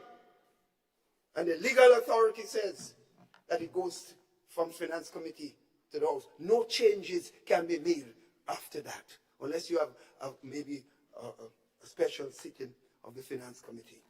Don't try it. It is important to note that no adjustment could be made to the finance estimate of expenditure and so on after that, Mr. Speaker. Notwithstanding a lack of understanding of parliamentary proceedings, the Finance Committee, which was attended by all members of the government side, approved the following income increases under the Parliamentary Allocation Expenditure Vote 2. All ministers who are members of the House of Representatives or MPs, except the Prime Minister, will receive a 60% increase. Mr. Speaker, $60,000 increase, Mr. Speaker. Overnight, they themselves decided what they should get per year. And this is in addition to the $2,000 they took for themselves. So within a year and a half, their salaries increased by $84,000, Mr. Speaker. And almost all of it, Mr. Speaker, goes without tax because it came under the section called allowances. Mr. Speaker, you see the selfishness? Allowances, no tax. Mr. Speaker. Mr. Speaker, let me make it clear. The members of parliament who are not members of the government, they get $5,000. That's what I get, and that's what all of them get. I have no problem with that. If somebody want to criticize me for that, I feel they deserve it, because I was on record of noting that it's not fair that the salaries given to those persons was as little as they were. So that $5,000, I am not, although the process was bad, I still support the $5,000 for the members of parliament who are not ministers of government. Therefore, it means that the ministers of government who are members of the House of Representatives, in addition to the $3,000 they get on their salaries, will now get an $87,000 increase. Over 106%, even before they settle down to do any serious work in this country, except travel. Bringing the total income of ministers of government, Mr. Speaker, here the number. Despite outside of telephone and internet allowances and so on, the total a minister would get would be $169,687. Oh my, Lord have mercy. Lord have mercy. While the members of parliament, Mr. Speaker, get the same $5,000, and they have the same responsibility in some cases in terms of meeting the constituents' needs, and they know the challenges that they would get, because every day people come looking for something. So you have a lot. I say to the people, they're getting a lot of money. So you should have no problem coming to people like me. You know where to go, Mr. Speaker. Similarly, the parliament has allocated $42,000 increase for ministers who are senators. And that's added to the $24,000 that they were receiving before, and the extra $3,000 ministers get. So the total income has jumped by $71,000. Senators, Mr. Speaker, are happy for you. Now we'll get, as ministers, $153,000, $153,687, Mr. Speaker. Mr. Speaker, none of the previously mentioned adjustment affects the Prime Minister. But the Prime Minister increases salary by $13,000 per year, bringing his income to $105,218. This does not take into consideration the $246,000 paid for rental of the Prime Minister's residence, which brings his total compensation package, not considering telephone, internet, entertainment, and so on, to $351,218. You see, this former Prime Minister of 23 years, stayed at Mount Royal. It was a home. The taxpayers did not have to pay a cent. I heard someone saying that the government was paying for my home, my house. Tell them stop lying, Mr. Speaker, through you. And I'm not talking to members of this house that said it. It was said outside by some of the party hawks on radio and talk shows. That is false. Just say this. As Prime Minister, therefore, I received $90,000 max, and it was taxed, Mr. Speaker. Get it right. It was taxed. Mr. Speaker, the percentage increases that this government sat in a room and gave themselves in less than 2 years in office, while the people of Grenada was grappling with rising costs and hopelessness, is frightening. Mr. Speaker, I am really saddened as I said, today was not the day for me to come speak on these issues. I would much prefer another day, Mr. Speaker. But, Mr. Speaker, what is even more frightening, this government came to this House less than a month ago and repealed the Fiscal Responsibility Act and replaced it with the Fiscal Resilience Act. They must change a word. Which saw the amendment to the wage bill move from 9% to 13%. Because they knew what they were planning in the budget. So they had to change the fiscal rule. Otherwise, they would be breaking the law. We didn't know that then, but we know it now. The leader of government business, when presenting the bill, lamented the government's interest in providing increases to the workers. He was talking about workers. He did not say anything about himself or other members. However, deceptively, the amendment was made. Listen when it was made, Mr. Speaker. After the public workers were locked into a 3-year increase. But just before the budget to accommodate the increase provided to ministers, in other words, they had to use the fiscal limit in the negotiation with public workers and say, well, you can't expect me to break the law. So they waited, finished the negotiation, and then the increases came, Mr. Speaker. Smart one. Page 31 of the medium-term economic fiscal report that was laid with the budget document highlights the wage bill rule, which is now 9.7%, Mr. Speaker, with increases taken by government ministers. This demonstrates that the amendment was not done to accommodate workers in the medium term. It was to benefit the ministers in government. Mr. Speaker, seriously then, what is even worse at a time when the country is grappling with the clutches of hyperinflation, widespread economic hardship, all income increases, including the $500 given to nurses, Imani, $1,000 given to doctors, $50 duty allowance to provide a mere meager $50, the 25% one-off gratia payment to public workers, all will be subject to tax, and the Minister of Finance confirmed only recently in a program and talked the truth that it will be taxed. So unless the government changes position, all the workers increases. Anything given to them, the well-known $500. Mr. Speaker, the true question, as I said when I begin this presentation, who does this budget actually attempted to serve, Mr. Speaker?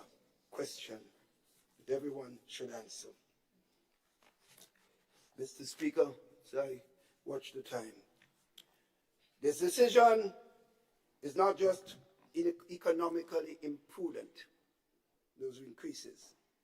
It's a stark display of self-interest over the public good, Mr. Speaker. The increases to the ministers come at a time when the regularization of public sector workers is not marred with the natural retroactive benefits, which include pensionable years that are due. But current year regularization is the order of the day. That needs to be looked at, public workers. But current year regularization, Mr. Speaker, is the order of the day, Mr. Speaker. This to me is one of the biggest deceits of this government. But as long as we are on this side, we will expose those deceits. Mr. Speaker, the Minister of Finance announced a number of increases over the plan at the end of the year. But the rule is there. It says the limits. So unless you're breaking the law, what you said in Parliament is incorrect. Unless you want to break the law, then what you're saying is tomfoolery, Mr. Speaker. It is not right, Mr. Speaker. We will.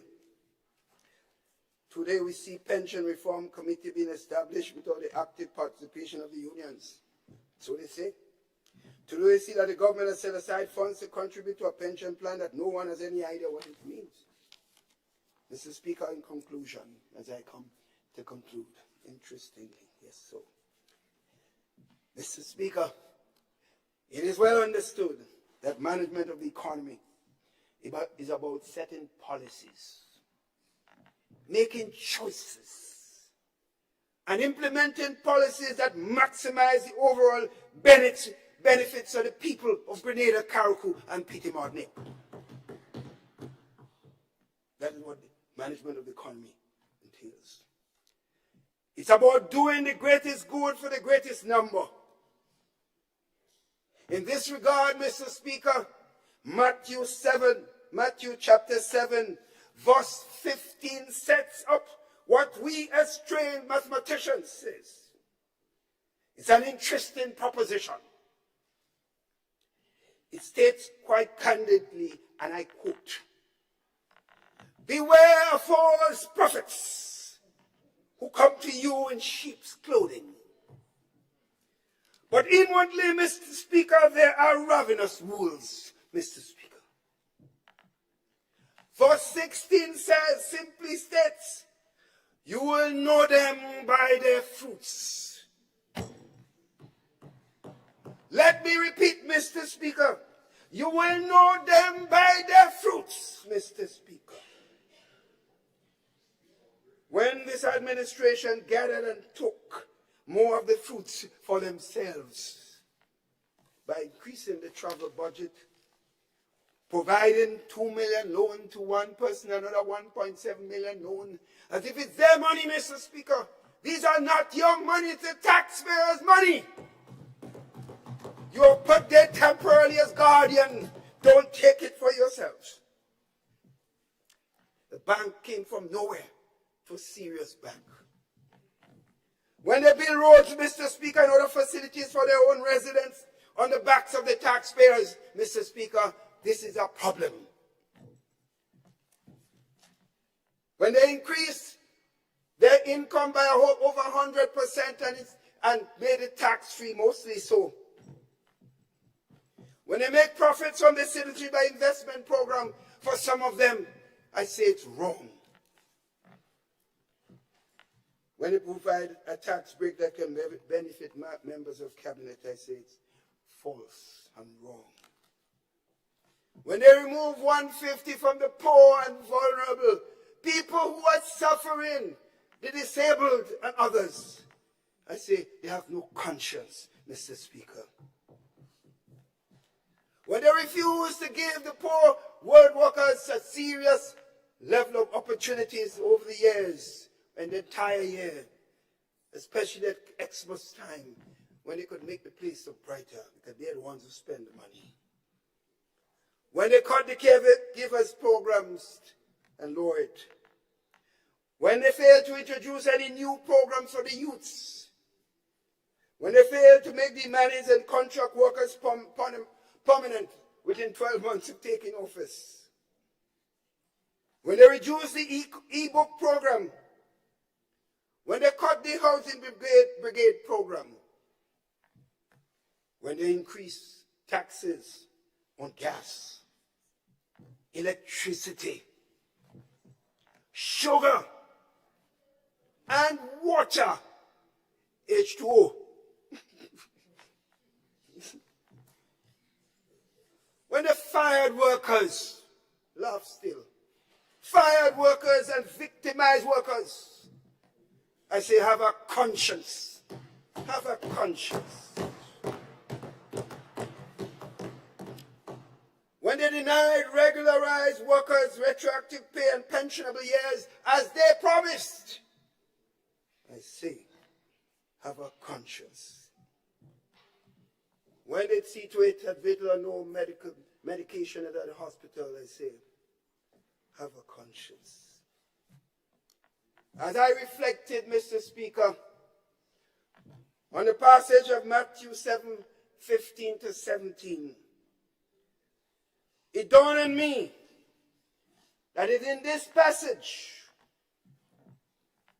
that this might have motivated Maya Angelou, that famous black female giant poet who wrote, and I quote, she says, people show you who they are, believe them, unquote. When this new administration shows you their true fruits, you don't have to guess what tree it came from. You don't have to guess whether they are sheep or wolves. Mr. Speaker, we know it because we feel it.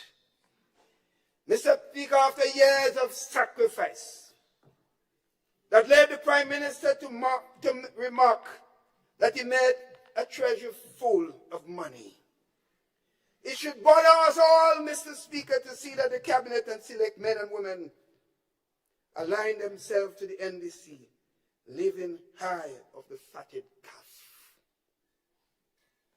No concern for fiscal buffers. No real concern, Mr. Speaker, for the productive sectors. For the youth who have become despondent whole string. God is not sleeping. He's there. And the new National Party is also there. To the civil servants, the police officers were demoralized. Mr. Speaker, to the nurses who have given their professional lives building up the country, but who now cannot bear to serve out the year in mediocrity. The lack of professionalism,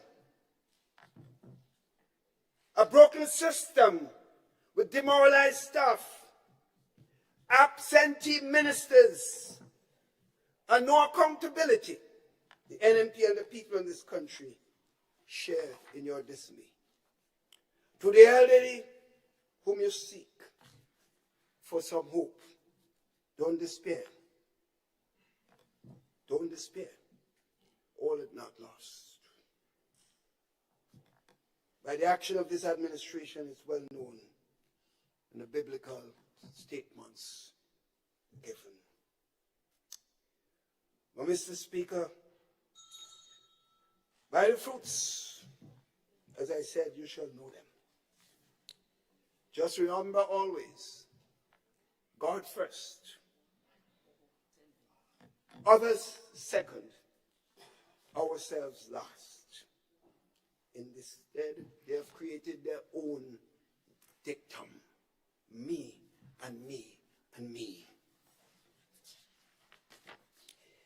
Mr. Speaker, as we advance toward the celebration of our 50th anniversary of independence, we implore the government to remember that it has a sacred duty and a responsibility to all Grenadians, whether they voted for you or not. That's your responsibility. Mr. Speaker, as I move to conclude, I could never leave out the constituency of the people of Northwest St. George's. Mr. Speaker, the people who gave me their solid support for all these years, knowing that I am not perfect, but they saw me as someone that is interested in themselves. Mr. Speaker, from the 70% support that they gave me when the New National Party split up in 3 ways, and technically I should not have won, but I got 70%. We had literally almost a destroyed New National Party. 70%. To the 91% given in 1999. Those were the percentages, Mr. Speaker. I owe them a lot. And why I left a lot to be here, I have never regretted it. Because the love of people, the commitment they have shown to service, and the needs they have demonstrated for this country touch me, Mr. Speaker. For right through the constituency, no matter what areas, Mr. Speaker, I owe them all, Mr. Speaker. And I will never forget you. I will not. Long as I have the breath in my life, I will be there with you. Mr. Speaker, therefore, I am not here to be in fight with anyone. I'm not here to compete with anyone. Come and hear the battle between who and who. Me? My legacy is enshrined already. I've been to the mountaintop, Mr. Speaker. I've been there. Others have to start to climb, Mr. Speaker. They can climb, and I wish them luck. But fight with me? Don't use me to promote yourself. Go promote yourself for yourself. Not use my name and you and a clash with you to promote yourself.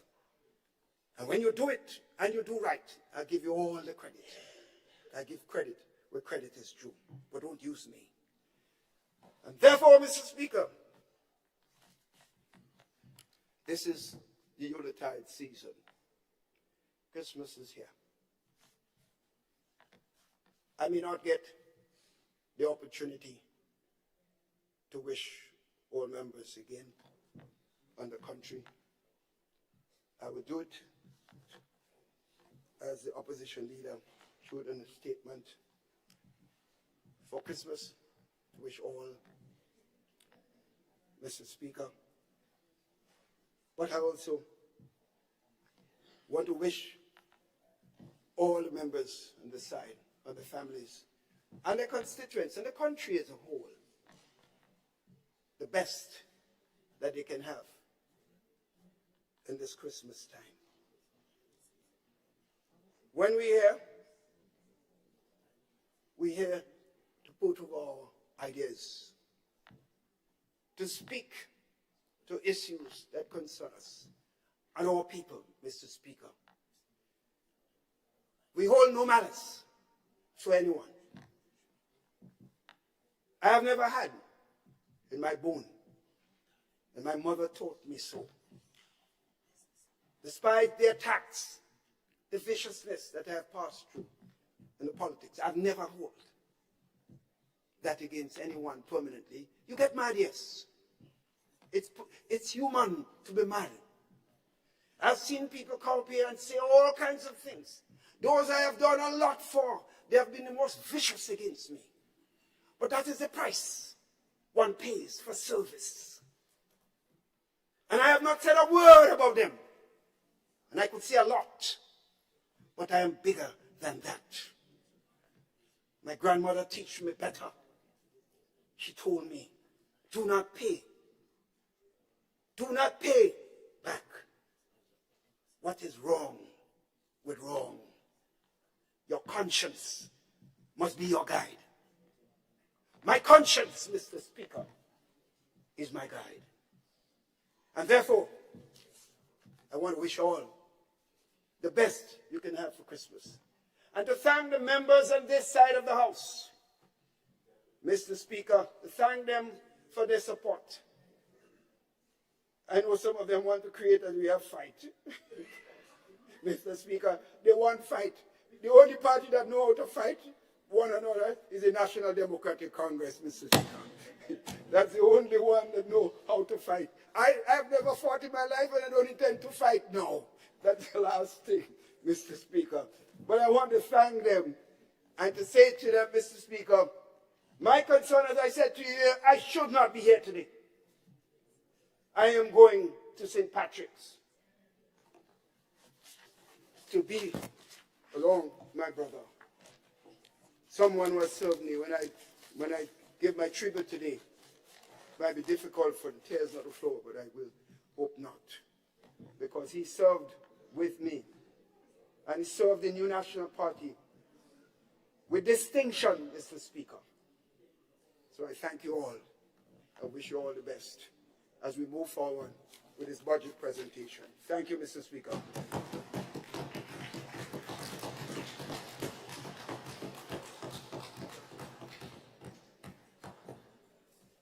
And thank you to Honorable Leader of the Opposition for your share and revenue. We need to try and make mention of it as we go, because it is a budget debate. I understand you want to report on the progress that your ministry and continuity has made, but let's try to remember it is a budget debate. So let's try to have balance doing that. And as we go, because of the numbers on the government and opposition side, it is a 2-to-1 ratio. So the opposition, I'm sure they realize that when two members of this side speak, then one member from this side will speak, so we get a balance to go, right? So I now invite the Honorable MP for St. Andrew Northeast to make our presentation. Thank you, Mr. Speaker. Mr. Speaker, I rise today to make my contribution on the estimates of revenues and expenditure as presented by the Minister for Finance last Monday. Mr. Speaker, I rise here representing the people of St. Andrew Northeast. From the southern tip of paradise to Tivoli in the north and everywhere in between. It is because of their unwavering support and inspiration I am empowered to advocate tirelessly on their behalf. Mr. Speaker, the past year has been a difficult year for the people I represent. The growth touted by the Minister of Finance has not materialized in our area. He reported in this House that there is a national drop in unemployment. Mr. Speaker, if this is so, then it's unevenly distributed. Because from where I am from, unemployment is rising. Mr. Speaker, maybe, just maybe, the people from St. Andrew Northeast are being penalized for the political choices they made in the last elections. It might be a different story across the border, you know. But, Mr. Speaker, not for the people I represent. However, Mr. Speaker, the constituents of St. Andrew Northeast are resilient. And today, I commend their resiliency. On good days, they make ends meet. But on bad days, which are just too many, their only recourse is hope. Hope for divine intervention, because they have lost hope in government's intervention. Mr. Speaker, the people of St. Andrew Northeast never anticipated this level of victimization and marginalization following the last general election. Unfortunately, the reality has been harsher than any slick talking point could disguise. The figures presented in this budget do not align with our experiences, nor does the accompanying hype.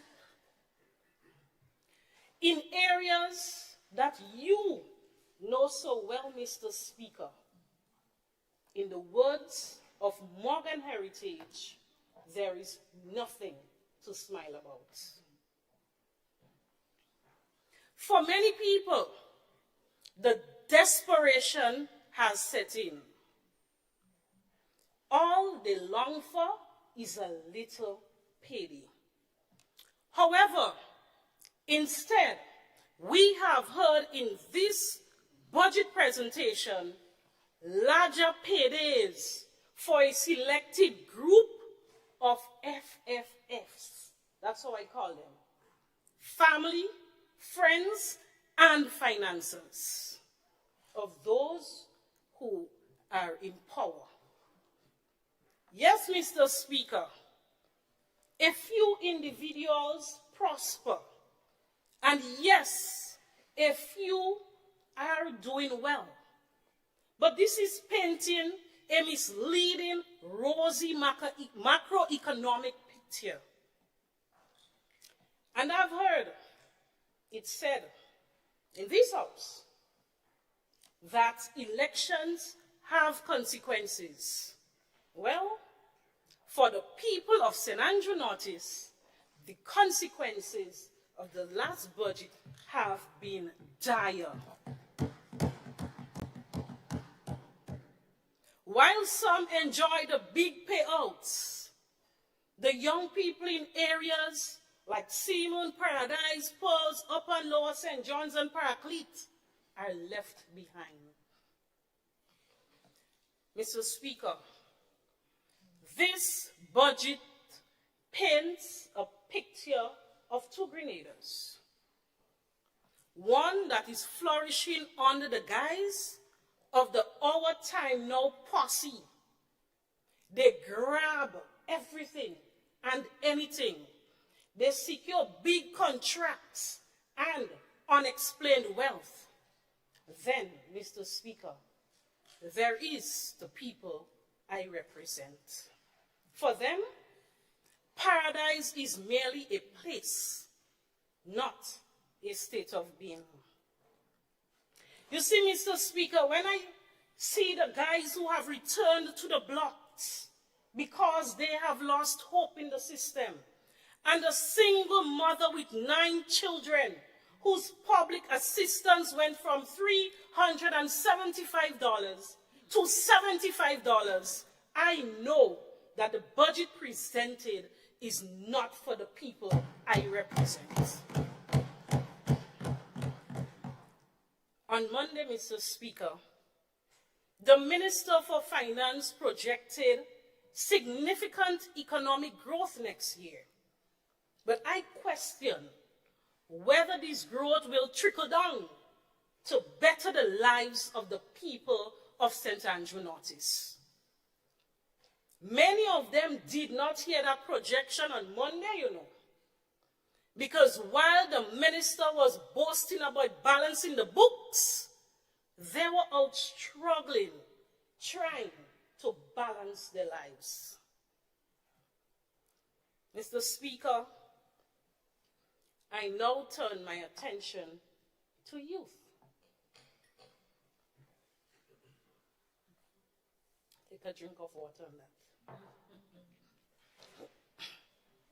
Mr. Speaker, we note that in this new budget, there is alarming cuts in programs related to youth development and youth empowerment. A matter of fact, this government has failed to come up with any new initiatives regarding youth development. But even more troubling, Mr. Speaker, it has moved to cut the existing ones they inherited. In the next year, the government will spend almost $20 million less on a number of youth programs that have served the communities well. You would have thought, Mr. Speaker, with their pre-election rhetoric, that they would have invested more in those programs. Or better yet, introduce new and improved initiatives. But, Mr. Speaker, they have been rudely awakened. Campaigning is easy. Governing is hard. The Imani and Empower program, flagship programs of the past administration, are those bearing the brunt of the cuts that we are seeing in this new budget. The number of young people who were engaged under both the Imani and Empower programs, or who will be engaged, will be cut substantially. From all indications, the Empower program, in fact, has already been cut. The government, this new administration, is masking the deconstruction, and the systematic gradual dismantling of those two important programs by announcing $500 increase for Imanis. Given a choice, Mr. Speaker, we will take every day 100 people earning $700 a month rather than 10 people earning $1,200 a month. Let's look at the new Imani program. Mr. Speaker, we all know that for years, almost a decade, this program empowered thousands of young people throughout Grenada, Carriacou, and Petit Martinique. It was never perfect, and we have always said that. And it will never be perfect. But the many young people who received great opportunities can testify about the role it played in their lives. Moving from batch 1 to batch 8 is testament of the commitment of the new National Party's administration to the young people of our country. Trainees received job opportunities, CVQs in various skills up to level 4, scholarships for universities locally and abroad. Mr. Speaker, the records will show that in 2021, over 400 trainees were transitioned into permanent placements. Another 153 trainees were on scholarship. 55 at SGU, 79 at TAMCC under the nursing and other programs, and 17 at universities abroad. Mr. Speaker, this current administration promised permanent jobs to the Imani trainees with a stroke of a pen.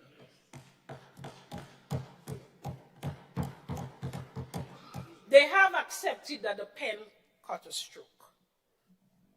But Mr. Speaker, announcing the $500 to meet the minimum wage proposed for next year will only be for a few Imani trainees who are at the bottom level.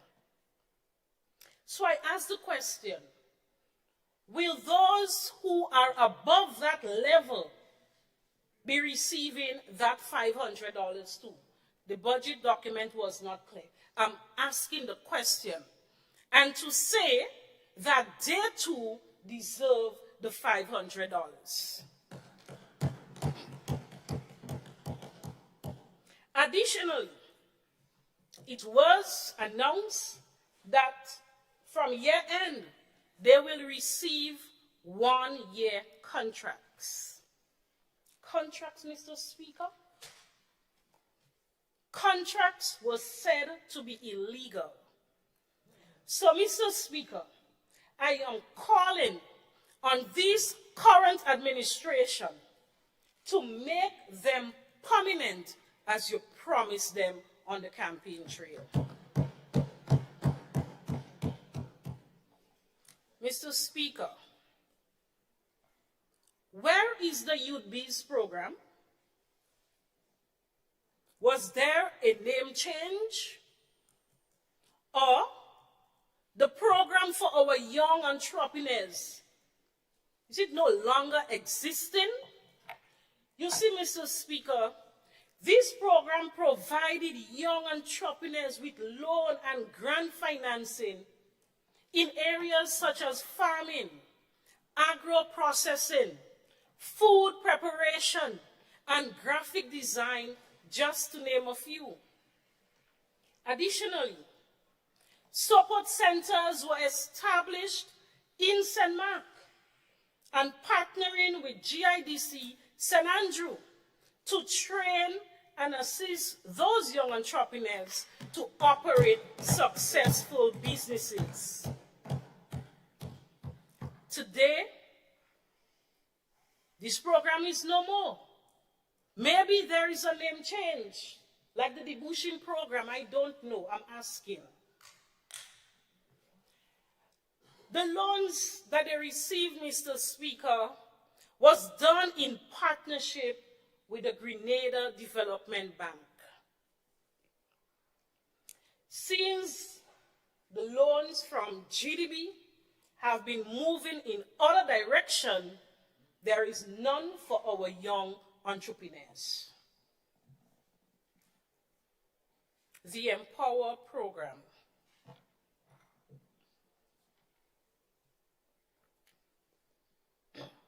Mr. Speaker, there is an obvious cut in the Empower program. A program that was carefully designed to empower our young men, those on the blocks, those who dropped out of school, those who are incarcerated.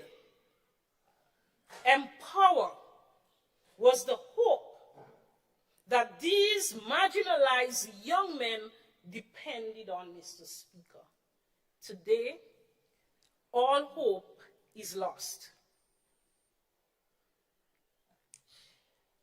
The records will show, Mr. Speaker, in 2021, 115 participants received CVQs in areas such as plumbing, electrical installation, food preparation, and bartending, just to name a few. While another 25 young men gained full employment at their place of internship.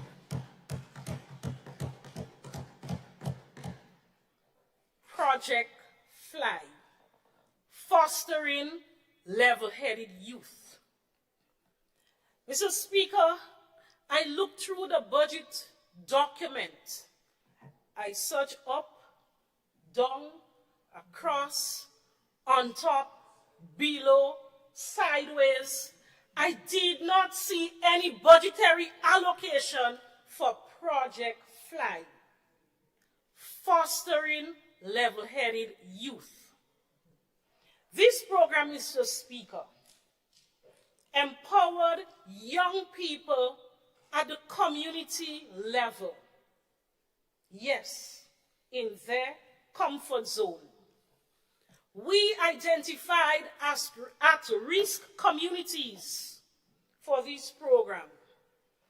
We identified at-risk young people and gave them a second chance to develop the skills and knowledge needed to be successful. I am asking, Mr. Speaker, where is the budgetary allocation for Project Fly? If there is a name change, if there is a new program, then please indicate. It is clear, Mr. Speaker, by its policy, this government, yes, this current administration that sits on the other side, they are saying to the young people of this nation that they are not their priority. And they have done a very good job of selling that, you know. I am looking forward to the journey. No broad vision has been exposed for the enhancement of our young people. In fact, in his 2 hours presentation on Monday, only 2 minutes were given to youth. Mr. Speaker, I predict that within the next 3 years, there will no longer be an Imani program. There will no longer be an Empower program. For all the intents and purposes, these programs will no longer exist. It may be a case of history repeating itself. I therefore conclude, Mr. Speaker, that Mama Guy is this new government's policy to enhance the well-being of our young people. Let us turn to sports, Mr. Speaker. Mr. Speaker, we also get no sense of any hopeful initiatives for the enhancement and advancement of sports in this country. Government has recently unveiled a national sports policy, but serious questions remain about the execution of that policy and the framework and the support that are being put in place for effective administering. Its proposed introduction is already riddled with conflicts and contradictions and has been effectively set up to fail. There are no initiatives that will help associations in the process of talent identification and development. And this should have been the key metric upon which any successful sports policy would have to be measured. Mr. Speaker, finally, the track at the Kirani James Athletic Stadium will be relayed. Well, it's better late than never. And we hope that it will happen in time so that Grenada will host a successful Carifta Games next year. Grenada missed out on several important athletic activities in the year 2023, simply because this current government failed to execute the original proposed schedule to have the track relayed. It is the same problem, Mr. Speaker, with the National Cricket Stadium. Grenada failed to bid for any matches in next year's ICC 2020 World Cup, because once again, they failed to have executed promptly the refurbishing of the stadium. That schedule was put in place before the change of government. But a simple plan, Mr. Speaker, they could not have executed. Mr. Speaker, the Minister for Finance in his presentation announced that the refurbishment will take place early next year. But in the interim, we have missed out on the action in cricket's biggest global tournament, the World Cup. It goes without saying, Mr. Speaker, that if the NMP was still in office and if the opposition leader was still the Prime Minister, we would have moved heaven and earth to ensure that we were ready to host the World Cup matches. It has been done before. So the evidence is clear. You see, Mr. Speaker, what they don't understand is that an event like this does not come around often to any region. It could be more than 12 years again before the Caribbean will have such opportunity again. However, Mr. Speaker, in the interim, we look forward to Grenada hosting West Indies and England next week in the matches here. We note, Mr. Speaker, in some quarters, however, that there are some concerns about government's commitment and engagement at some levels. We pray and we hope that as a nation we will not be embarrassed. And for the sake of our collective good name, we hope that all will be done and they will do all it takes to ensure the successful staging of the games next week. It is significant, Mr. Speaker, that at this time, I am making these comments the day after we bid farewell to perhaps one of the best sports minister in post-independence Grenada, Adrian Spaceman Mitchell. While we all hailed his stewardship, his vision, his engagement, his effectiveness, if we compare it to what transpires now, it's like night and day. Associations and people in the sporting fraternity, they are speaking about the current leadership who seems disinterested, disengaged, lacks enthusiasm, has no vision, and provides very little inspiration.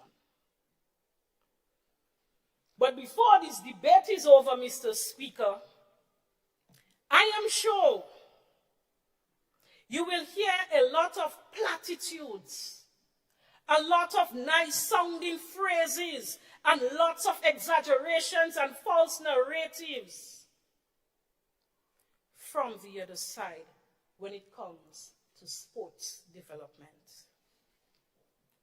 But what we know is that government support of the various organizations have been reduced.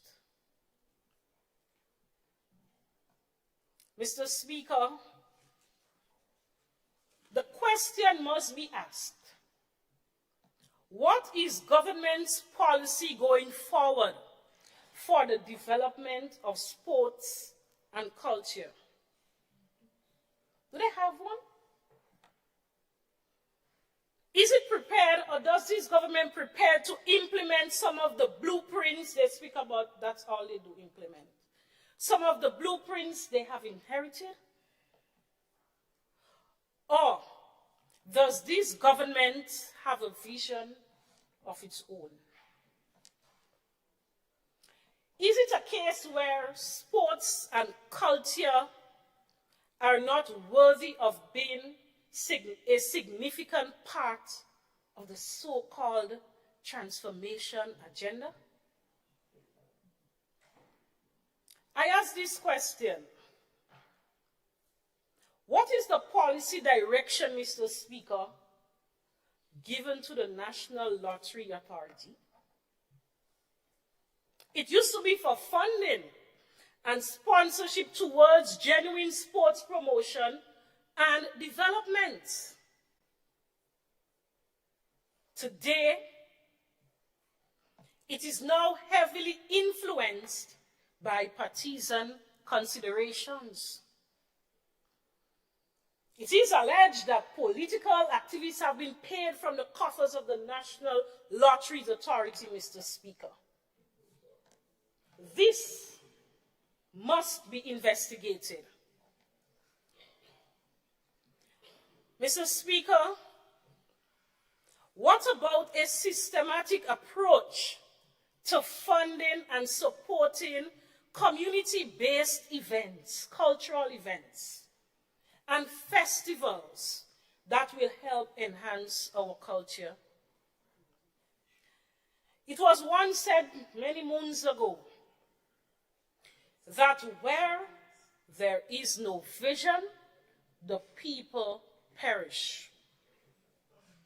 I say no more on that. Mr. Speaker, the creative industries.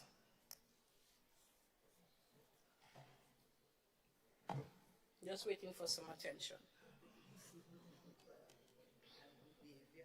Yeah.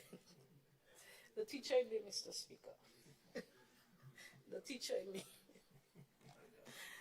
Mr. Speaker, regarding the creative industries, while millions have been allocated, it remains unclear, Mr. Toes, who benefits. There is a suspicion, Mr. Speaker, that these funds are yet another conduit for wealth transfer to the privileged few. Because the talented young people of Ahoma and Tivoli and Upper and Lower St. John's and Napotri are still waiting for their share.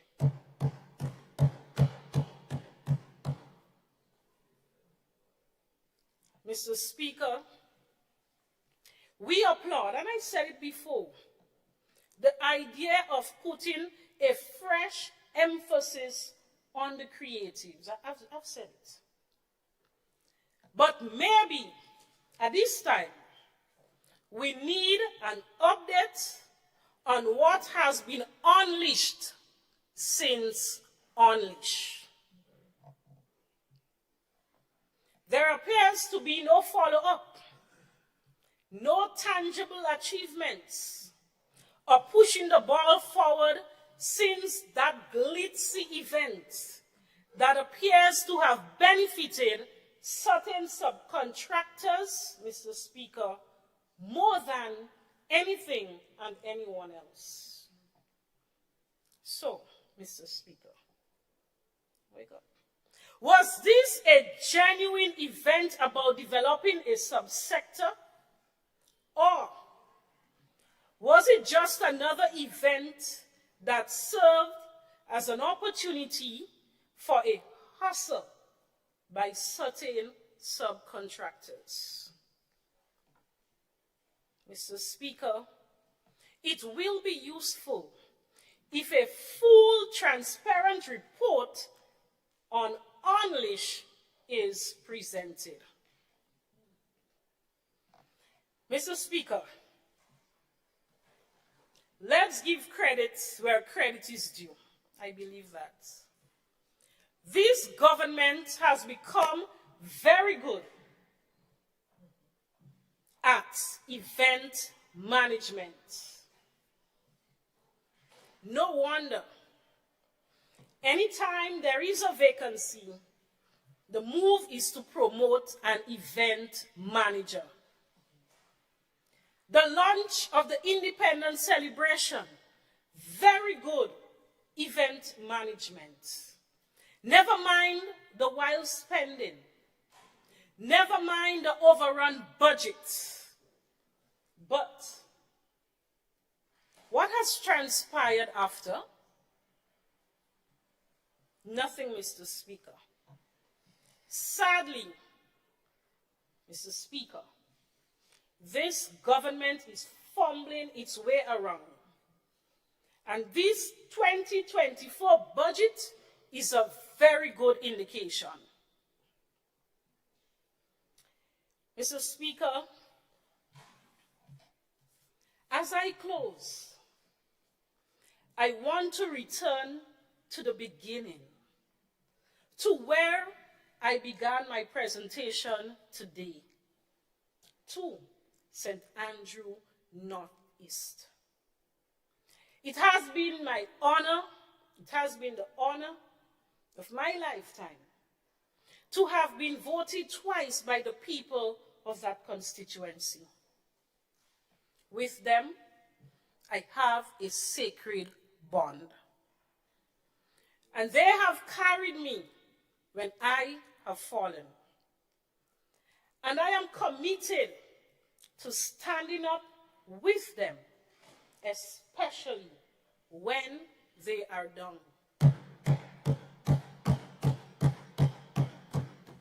Mr. Speaker, let's look at some specific issues in the constituency of St. Andrew Northeast.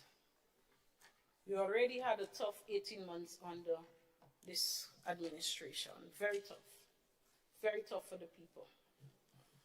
I wish to draw the attention of this House, first and foremost, to the Paul's, Minister gone, to the Paul's playing field.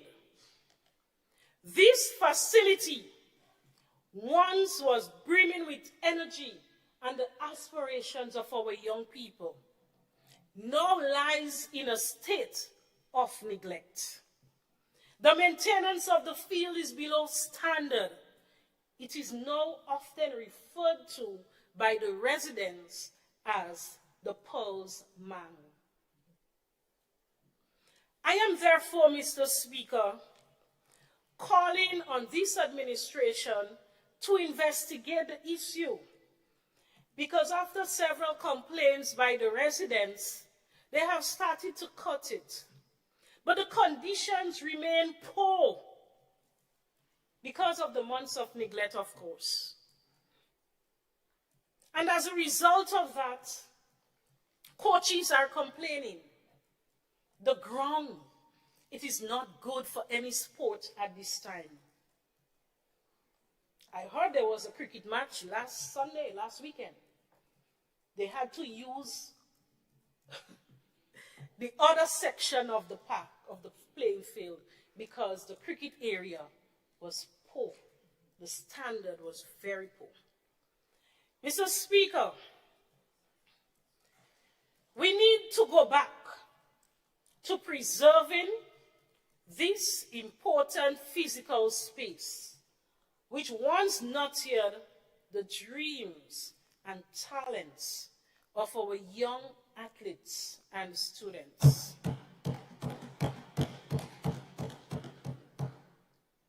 Their access to a well-maintained playing field is crucial for their development in sports and fostering a healthy lifestyle. This neglect, Mr. Speaker, is more than just a missed opportunity. It is a disservice to the young people and the community. The Simon Cultural Center, Mr. Speaker, I am pleased that the work which was once stopped has restarted and the work is ongoing. Because the Simon Cultural Center will be more than just a space for the young people and the constituents of St. Andrew Northeast. It will be a hub for all Grenadians, young and old.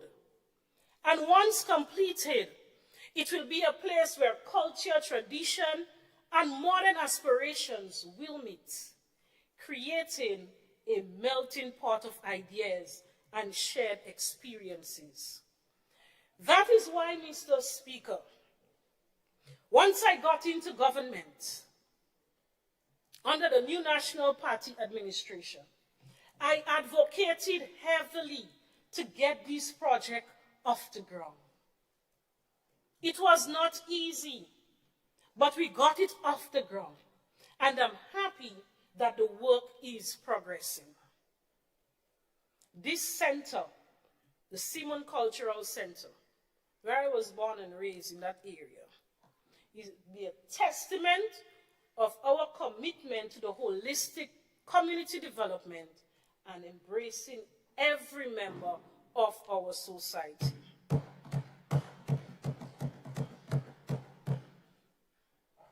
The La Poterie Plainfield Expansion Development. The Plainfield Expansion Development started a few years ago.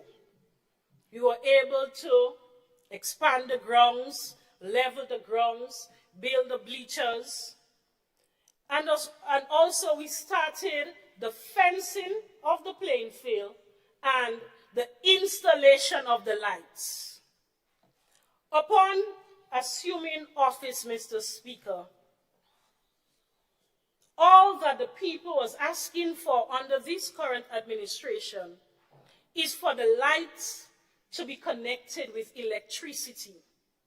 It's been 18 months, and this new administration has not delivered on this important resource to the people of La Poterie. Only electricity, Mr. Speaker. The lights are up. It's already installed.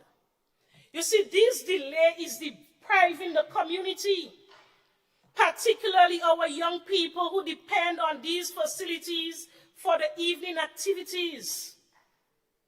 I am calling on the administration to complete the work that we started on the La Poterie playing field lighting installation. Our community deserves that much, Mr. Speaker. Mr. Speaker, the Grenada Christian Academy, GCA as we call it, located in Pulse. The progress of that school, Mr. Speaker, a project that was brought to fruition through the hard work of the new National Party administration. Yet, this government failed to acknowledge the fundamental and foundational efforts that our administration did to get the school to where it is today. We heard there was a signing for the contract. It is crucial, Mr. Speaker, that we acknowledge the groundwork for this project. It took decades. The situation was unique, different from the Montrose, different from the Bishop's College that were ready in a few years. The GCS situation was unique. However, we have to acknowledge that the groundwork was done, from the land identification to the source for the funding source under the GIP project, to the environmental assessments the numerous community consultations, the drawings, the designs, the drawings, and starting the tendering process. All this current administration did was organize to award the contract. Yet, they failed to acknowledge the hard work of this administration, led by my colleague MP here, MP Emmeline Pear, when she was the Minister for Education. Mr. Speaker, it is through such recognition that we will build a spirit of continuity and bipartisanship in our governance. Do not appear as if it's all your work. You got the easiest piece of the pie, Mr. Speaker. Please acknowledge the groundwork for this project. No. Mr. Speaker,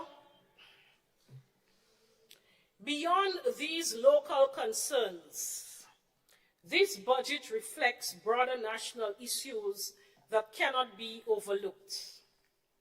The alleged economic growth is not trickling down to the average Grenadian. No, it's not. No. Go on the ground and you'll find out.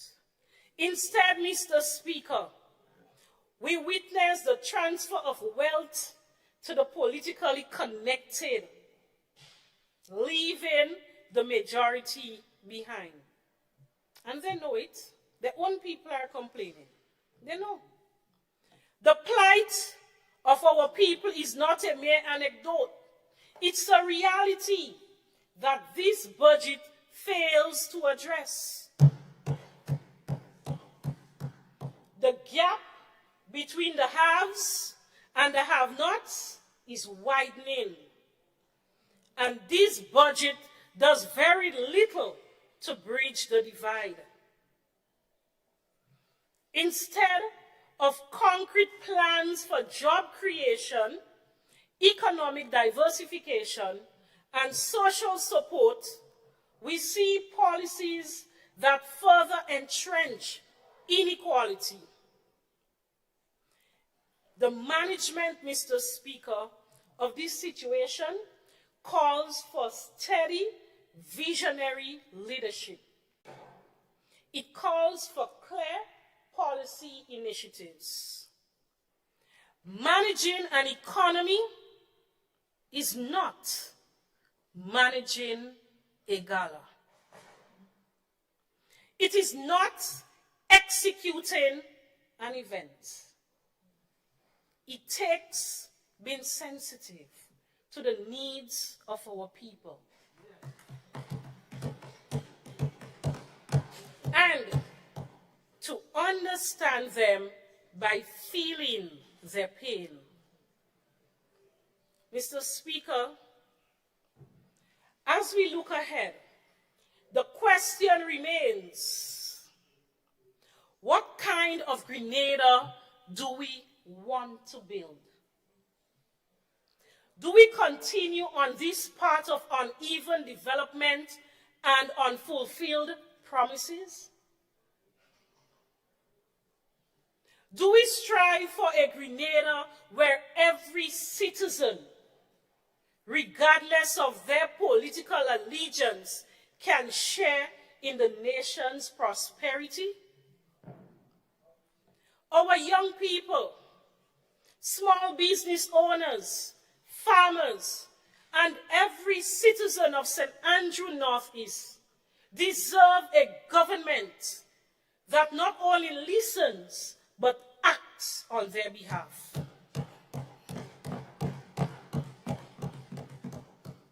We need policies that genuinely addresses the needs of many and not just a few. It is time for this government to step up, not into the clouds, but step up and deliver on promises of economic empowerment, fairness, and inclusive growth. Mr. Speaker, I stand here not just as the representative for St. Andrew Northeast, but as a voice for a more fairer and inclusive Grenada. A Grenada where opportunities are accessible to all, where development is balanced and sustainable, and where every citizen can look forward to a brighter, more prosperous future. Thank you, Mr. Speaker.